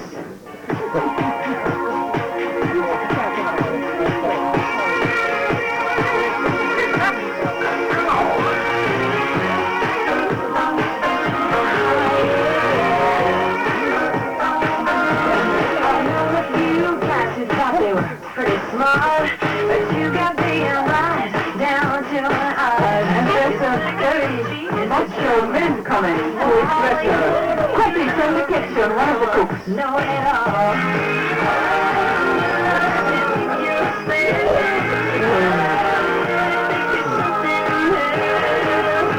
Okay, so you're a rocket fan. That don't impress me much. So yeah, got me brains without it.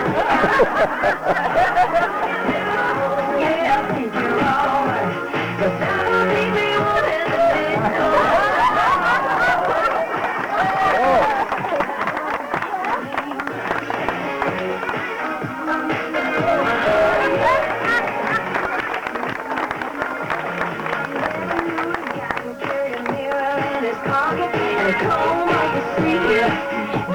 And now here's Adrian, also a macho man, to impress Iveta.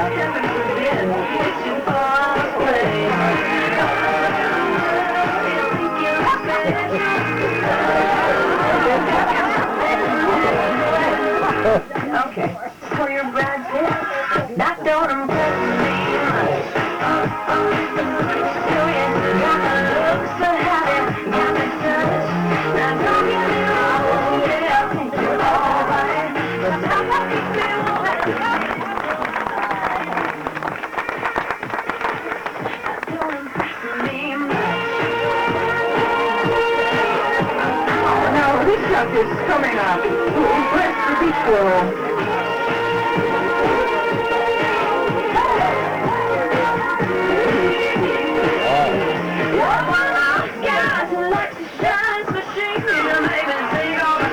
Before you let me get in, I can't believe you kissed your covered knife. Now come on, baby, tell me, you must be joking, right? You think you're something special? You think you're something new? Okay, so you got a car. That don't impress me much.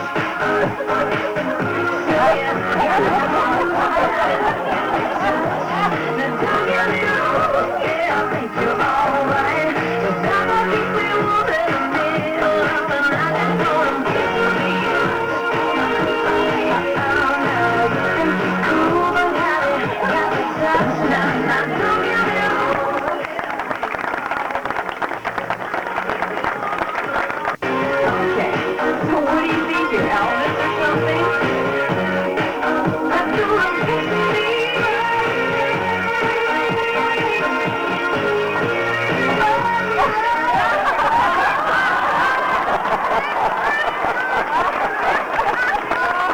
Whoa! That was very cool. And it's actually the second time that we are doing this. So yesterday we had to do some more rehearsals. So we have several professions. We have to wait a little bit, I see, because they have to change some clothes. But we have a conductor, a painter, a stewardess, a policeman, a conductor, and they all want to be on the stage. So I think we have to see what's going to happen. If you just be quiet, I don't know if they are ready at the moment because of the changing of the uniforms. You are patient? From the housekeeper, Jargo from the restaurant, Peter from the restaurant, Marita from the restaurant, Marcelo from the housekeeping, and Paolo from the restaurant. Be quiet and listen what they have to tell you.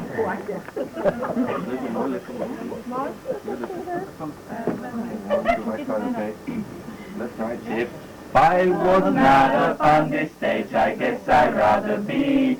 If I was not up on this stage, a policeman I would be, and you hear me all day long singing all my songs. Hey, you, get off my street! Hey, you, get off my street!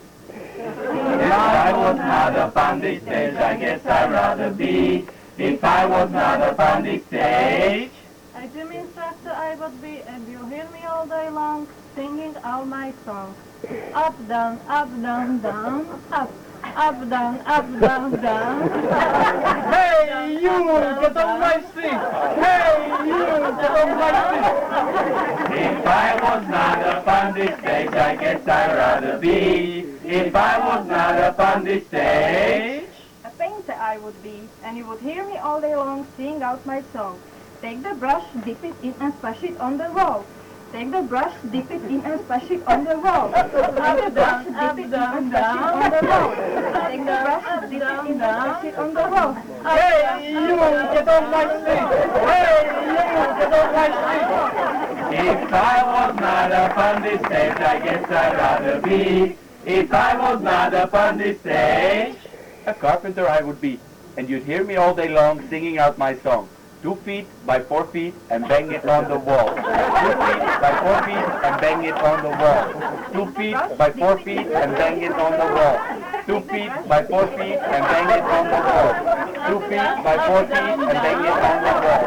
2 feet by 4 feet and bang it on the wall. Hey, you, get off my street! Hey, you, get off my street! By 4 feet and bang it on the wall. If I was not up on this stage, I guess I'd rather be. If I was not up on this stage, a milkmaid I would be, and you hear me all day long singing I'm a song.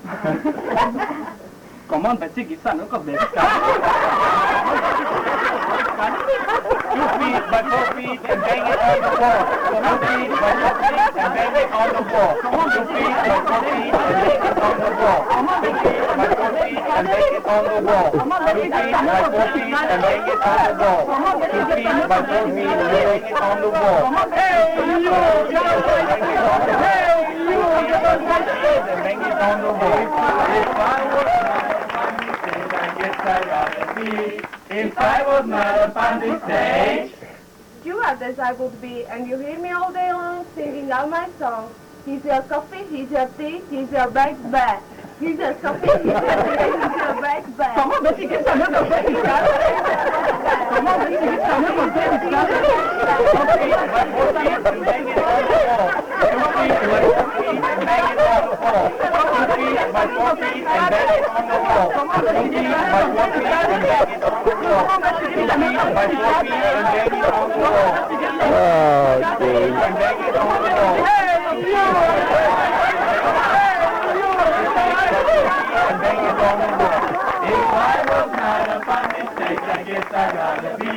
If I was not up on this stage, a gardener I would be, and you'd hear me all day long sing on my song. Dig the spade down the soil, let the flower grow. Dig the spade down the soil, let the flower grow. Dig the spade down the soil, let the flower grow. Dig the spade down the soil, let the flower grow. Come on, Betty, you can 2 feet by 4 feet and bang it on the wall. 2 feet by 4 feet and bang it on the wall. 2 feet by 4 feet and bang it on the wall. 2 feet by 4 feet and bang it on the wall. 2 feet by 4 feet and bang it on the wall. 2 feet by 4 feet and bang it on the wall.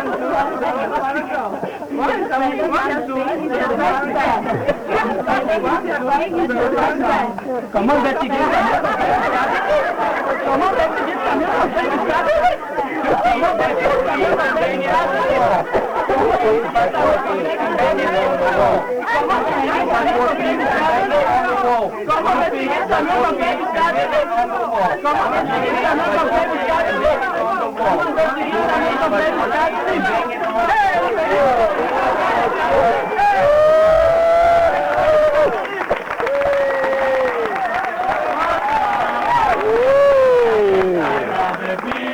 if I was not upon this stage, concluded me what you would be.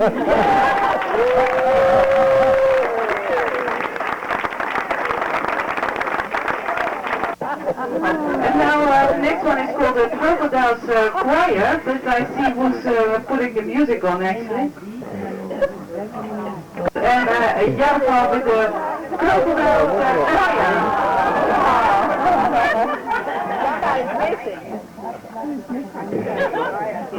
How many people are back there? All right, let's get 2 more.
The next one is called the sweep the floor, as you all can read in your paper, of course.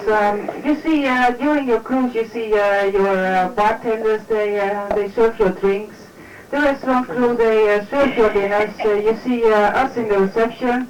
You see also the captain and the sailors. You see them all working during the cruise. But mostly you don't see the girls cleaning your cabins, even they do a very good job, I think. And Very good. applause for the housekeeping.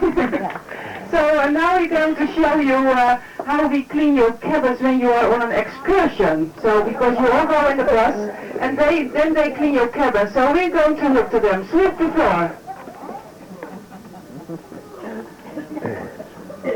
Yeah.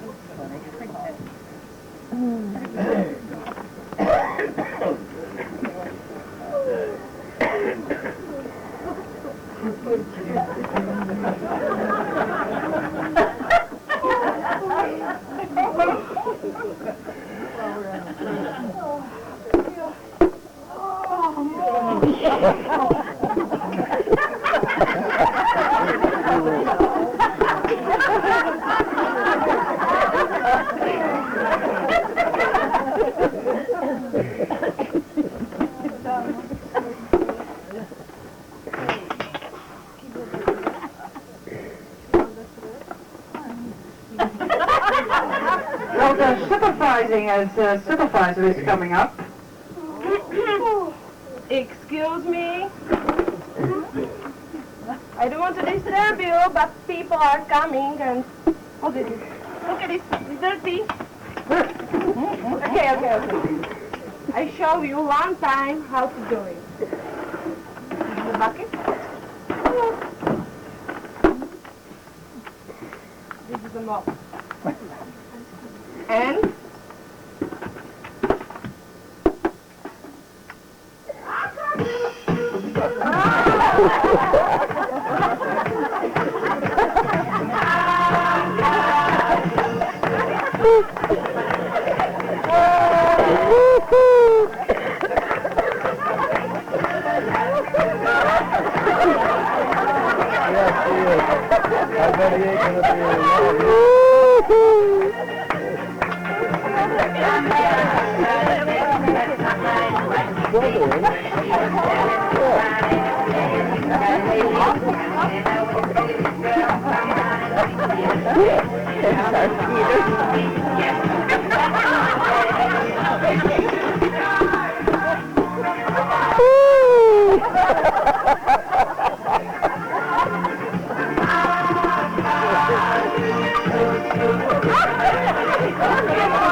yeah.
Paper Girls, and it's done by, first of all, Katerina, Marika from the restaurant, Marcella from the housekeeping. They have to change their clothes very quickly all the time, and also Ilse from the housekeeping. Paper Girls.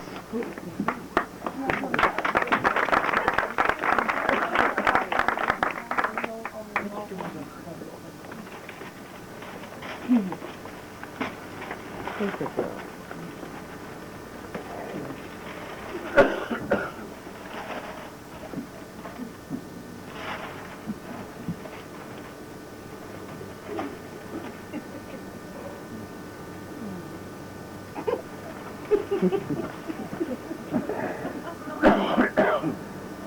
Is it time? Is it time? Is it time? No. No. No.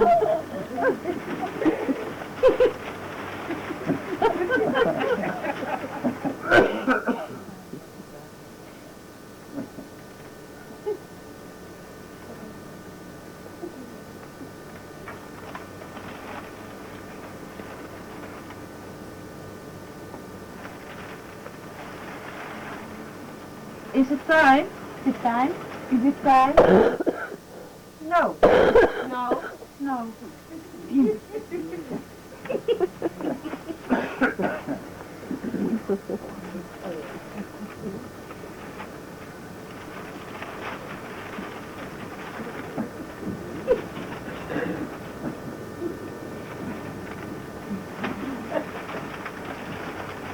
Is it time? Is it time? Is it time? Yes.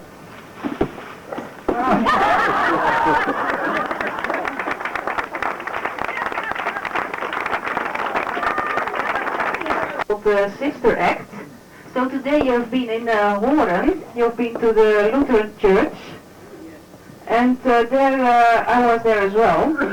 As you know, some of you noticed that I was also in town, and I met some nuns there at the Lutheran church. And these nuns, they spoke to me and they said, well, we would like to sail a few hours in the Blue Danube too. So I said, well, that's fine. And then I said, well, if you want to sail with us, you have to perform for us tonight. You have to give a little show. So that's what we are going to do, the nuns from Holland. So it's called, we call it a sister act, if they're coming. Which one of them will be over?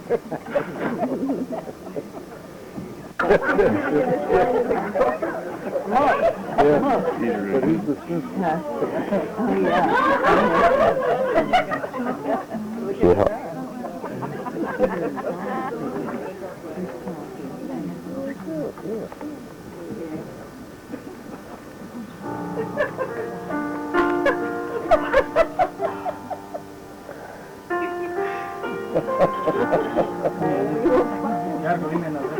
Oh, yeah.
Quite a cruise show.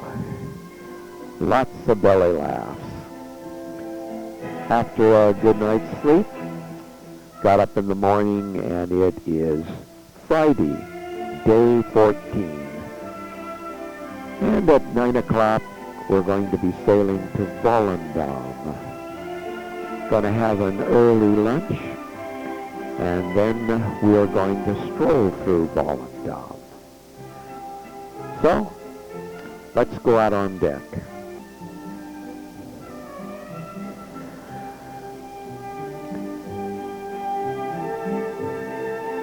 This is our first view of Volendam.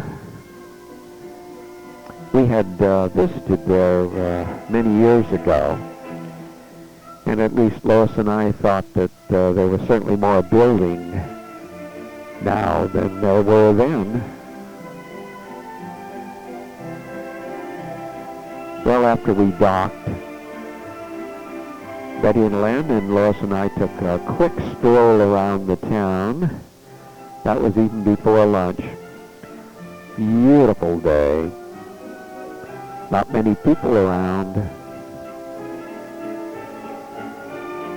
Lots of bicycle riders. A cute little girl here. And Betty and Len and Lois had their picture taken by this statue. Then we did a little shopping. That's shipping the bottle that we bought for our grandson. Love your village. My name is Haar. May I help you? Haar Keizer. That's a pretty name. I want to ask you. Then we had an early lunch, and here we are out strolling around with Roland. Took a walking tour, and what about that? Gee, how would you like to have a neighbor with all of those little windmills and a wall made of some kind of jars? Well, I walked back, and this is the front door to that house.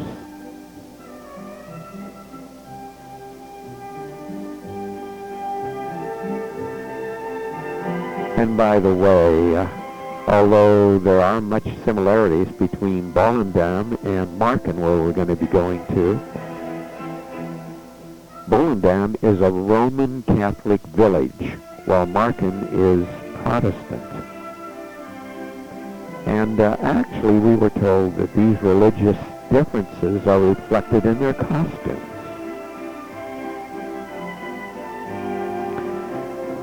Well, now we're going to take the Marken Express, and we're going to go to Marken.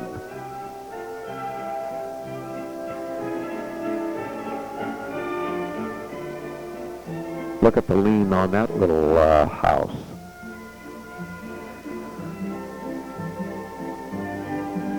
Both of these communities were once fishing communities. Today they're closed off from the sea, and tourism has replaced fishing as the major industry. That's a windmill that we took at long distance. Here we're coming into Markham.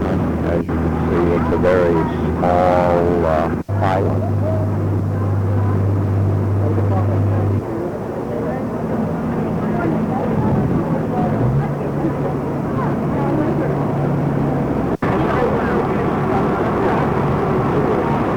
You'll notice the picturesque black and green wooden houses.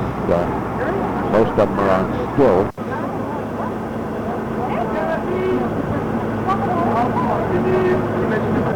Here we come in to dock. There we are. This little old lady is standing in the front door of her house. She invited us in.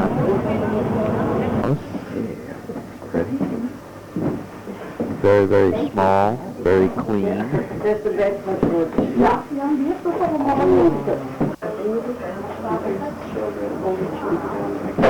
Letting us come into your house. We then went over to the fish stand there on the dock, and Roland had a herring in his hand. There's the herring. Well, this fish swam about a few hours ago. He was nice swimming. He was caught in a net, and he was meant to become my little nice belly. Just before the head was still on, and the things, they clean it inside, they get rid of the spine, and we have this nice raw fish. Onions? Not marinated? It's onions, they're marinated, just a little bit of salt. Yeah, so it's raw, so it's still...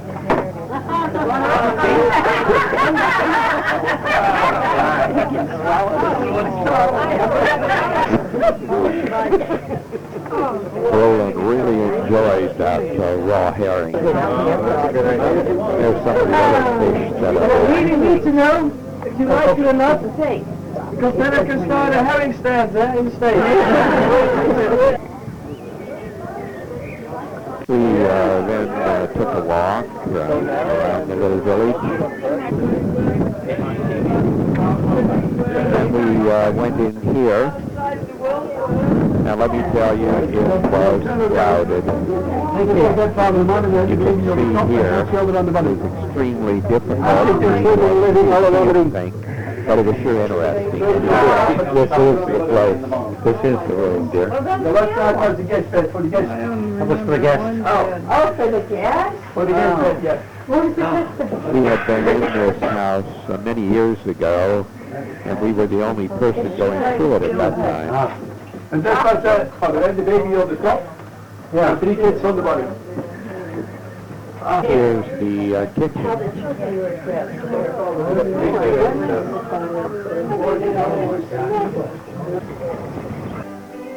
From there, we took a walk around the village, took one of the back streets. Roland accompanied us, and we stopped here and looked at this as a cemetery. And each of those markers are tombstone markers. And then as we headed into the little village again, we came across a group that were celebrating a wedding.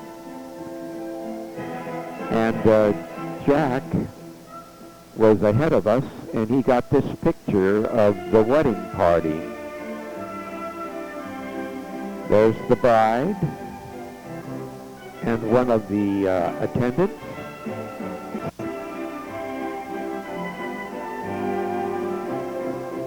And then it was back to the ship. Hey, Jack. How you doing, Jack? They just thought I was a control. And then we got on the small boat that would be taking us back to the ship.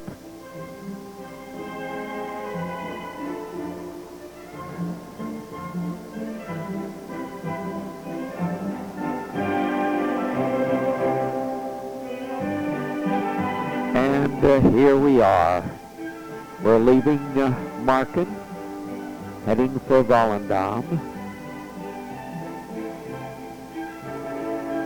Lots of young folk out there just sunning themselves.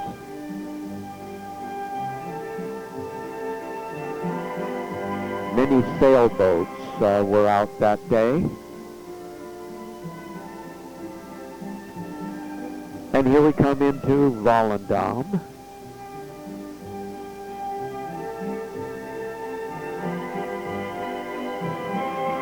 One more tap. And then it's back on the ship. Since it's now 7 p.m., we will be sailing to Amsterdam, and dinner starts. Let's go to dinner. Last evening,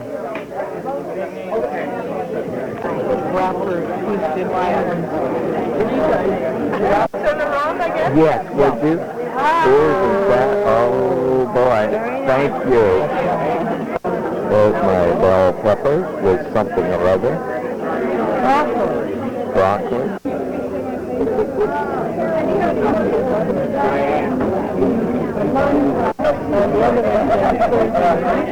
That's why you have this. You are? Thank you.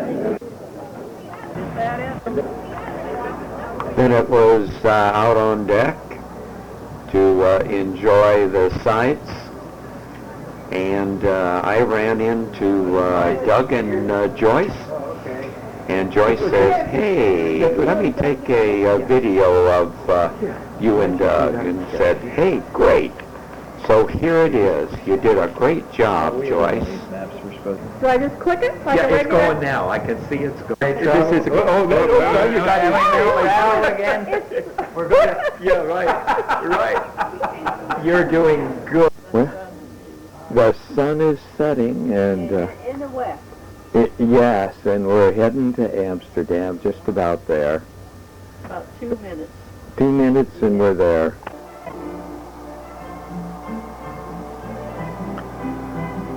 There's the dock in Amsterdam. That evening, they posted this bus departure list. And as you can see, the bus is going to depart at 8:30 a.m. We have to have our luggage out at 7, and we're going to have breakfast from 6:15 to 8:30. It was an extremely short night, and here it is, morning. As you said, did you bring a lot of luggage, huh?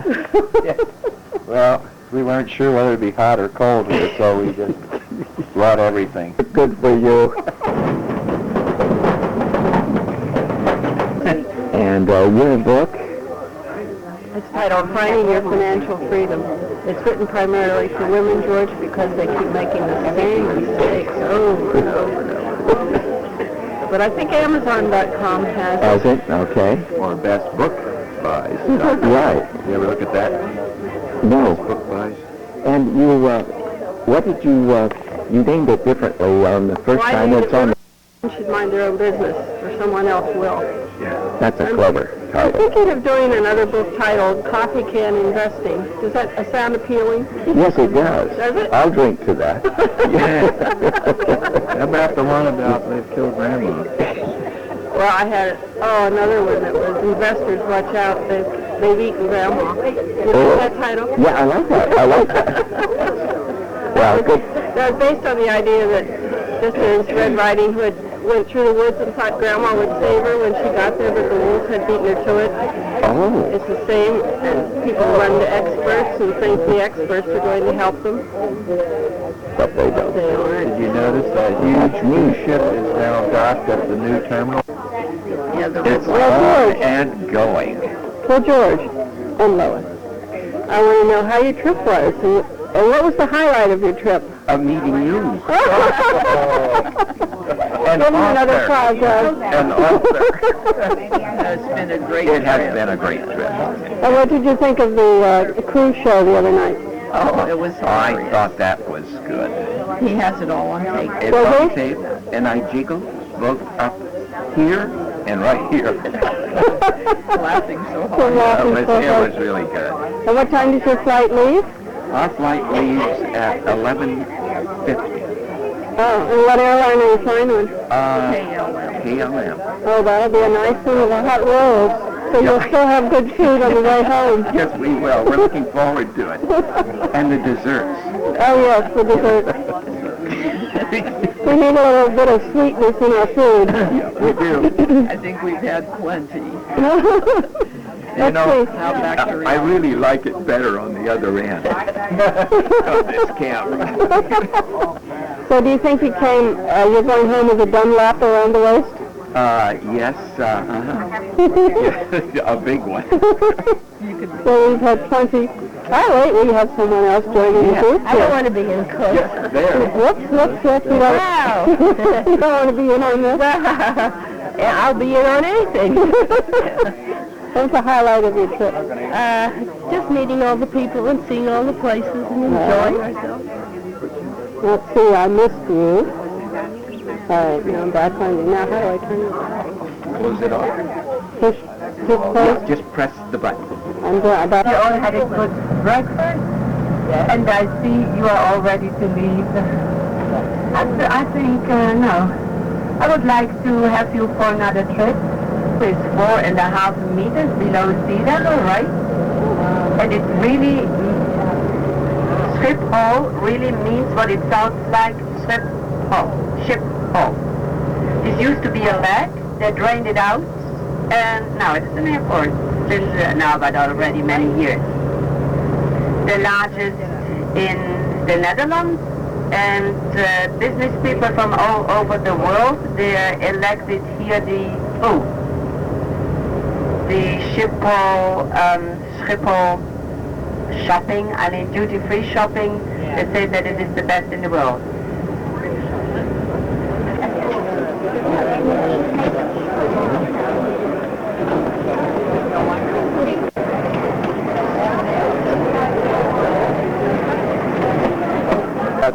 And it went through. He's not wanted in the United States. Right.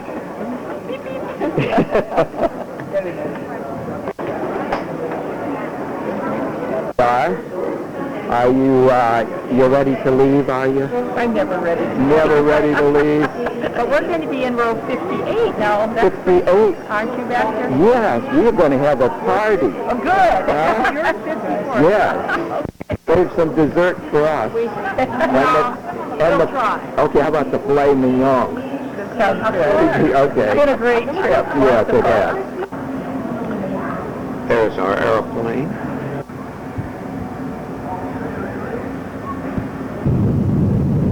You can see we're on our takeoff roll, and we're just going airborne.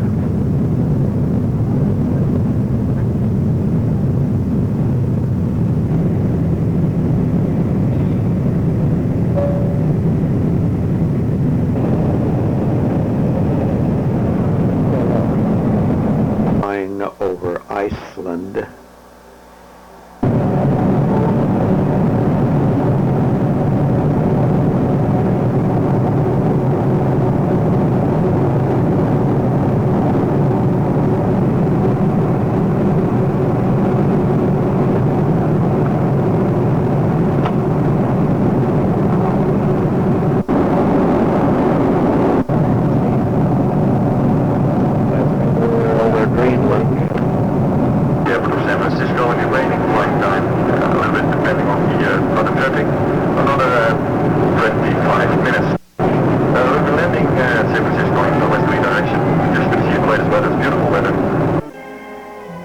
This is the San Francisco airport, and now Roland will review our trip. Brussels, that's where the airport is. It's actually at Zaventem. We took the bus and we went to the west, going to Bruges. And Bruges was where we had the canal boat ride, right? From the big square, the Zand Square. Then we had a trip going east again to Ghent. This is where the parade was, because it was the first of May, it was Labor Day, it's a national holiday in Belgium. We went back to the hotel in Bruges, The day after that, we went to Antwerp, going all the way up north.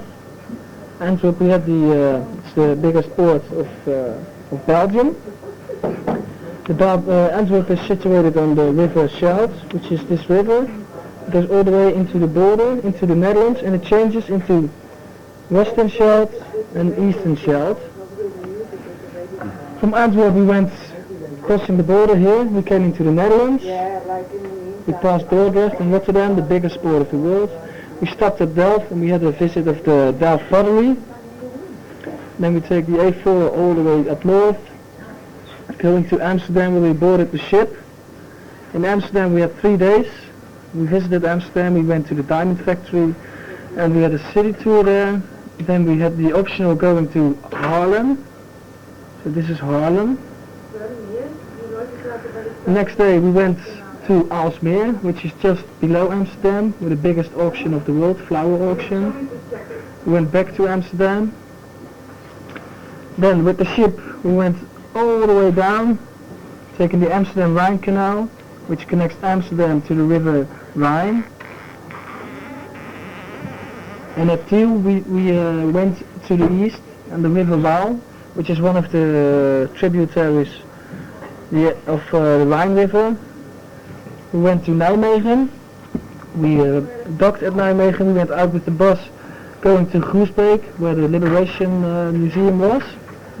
We went back along Nijmegen going to Arnhem. Yes, in Arnhem we went to the Krullenmullen Museum, which is situated in this area. This area is called the Hoge Veluwe, it's a national park. We went there where there was the museum with the most works of Vincent van Gogh. Then we went back to Arnhem and we boarded again the ship. The ship had to go to Germany because it's an international ship, and then you can't stay in one country, you have to visit more countries. On that day somebody was still stuck in Arnhem. It was Greg Edmonds. So I had to take a taxi with his wife. From Lobos we went all the way back to Arnhem to look for him. We found him and we drove with a taxi to Nijmegen. That's where we came on the ship again.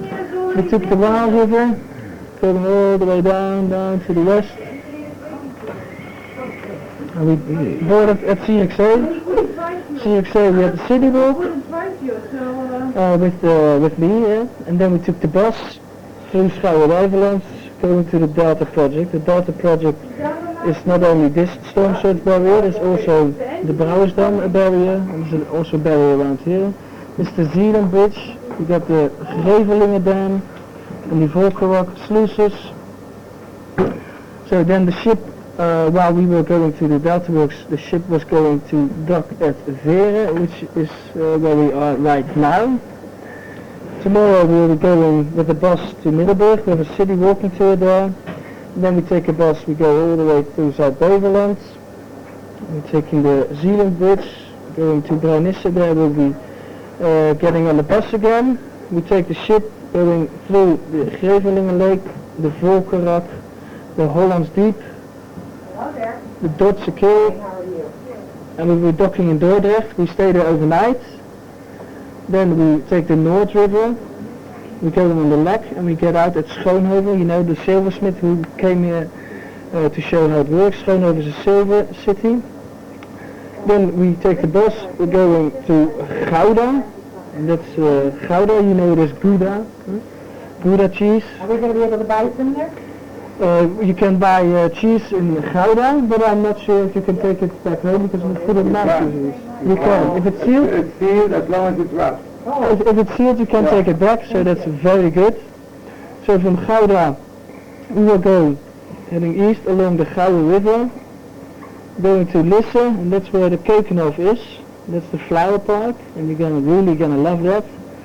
Then from there we're going back to Amsterdam, go on board the ship, and we're going to sail on the former Zuiderzee. This is the North Sea, that's the Zuiderzee, but now it's locked by the Afsluit dam, so it's called the IJsselmeer because the river IJssel, a tributary from the Rhine River, comes into the IJssel Lake. So that's called the Ice Lake now. This is called the Marker Lake because we're going to visit little island of Marker.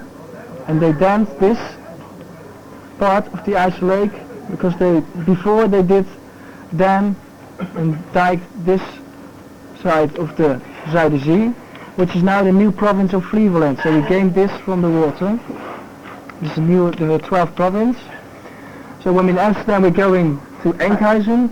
In Enkhuizen, that's the former Zuiderzee village, fisherman's village. We can also visit the open air museum there. Then we go to Horen. In Horen, we're going to see the Lutheran church. And this is the main spot of the Dutch East India Company. There's also a chamber there. We're going to Volendam. Then visit the Island of Marken. We're heading back to Amsterdam. We take the bus again to Schiphol Airport and you'll be flying back home. Thank you, Mark. Now, Lois and I want to thank each of our traveling companions for your part in making this trip so enjoyable. And we hope we travel together again soon. Until then, God bless.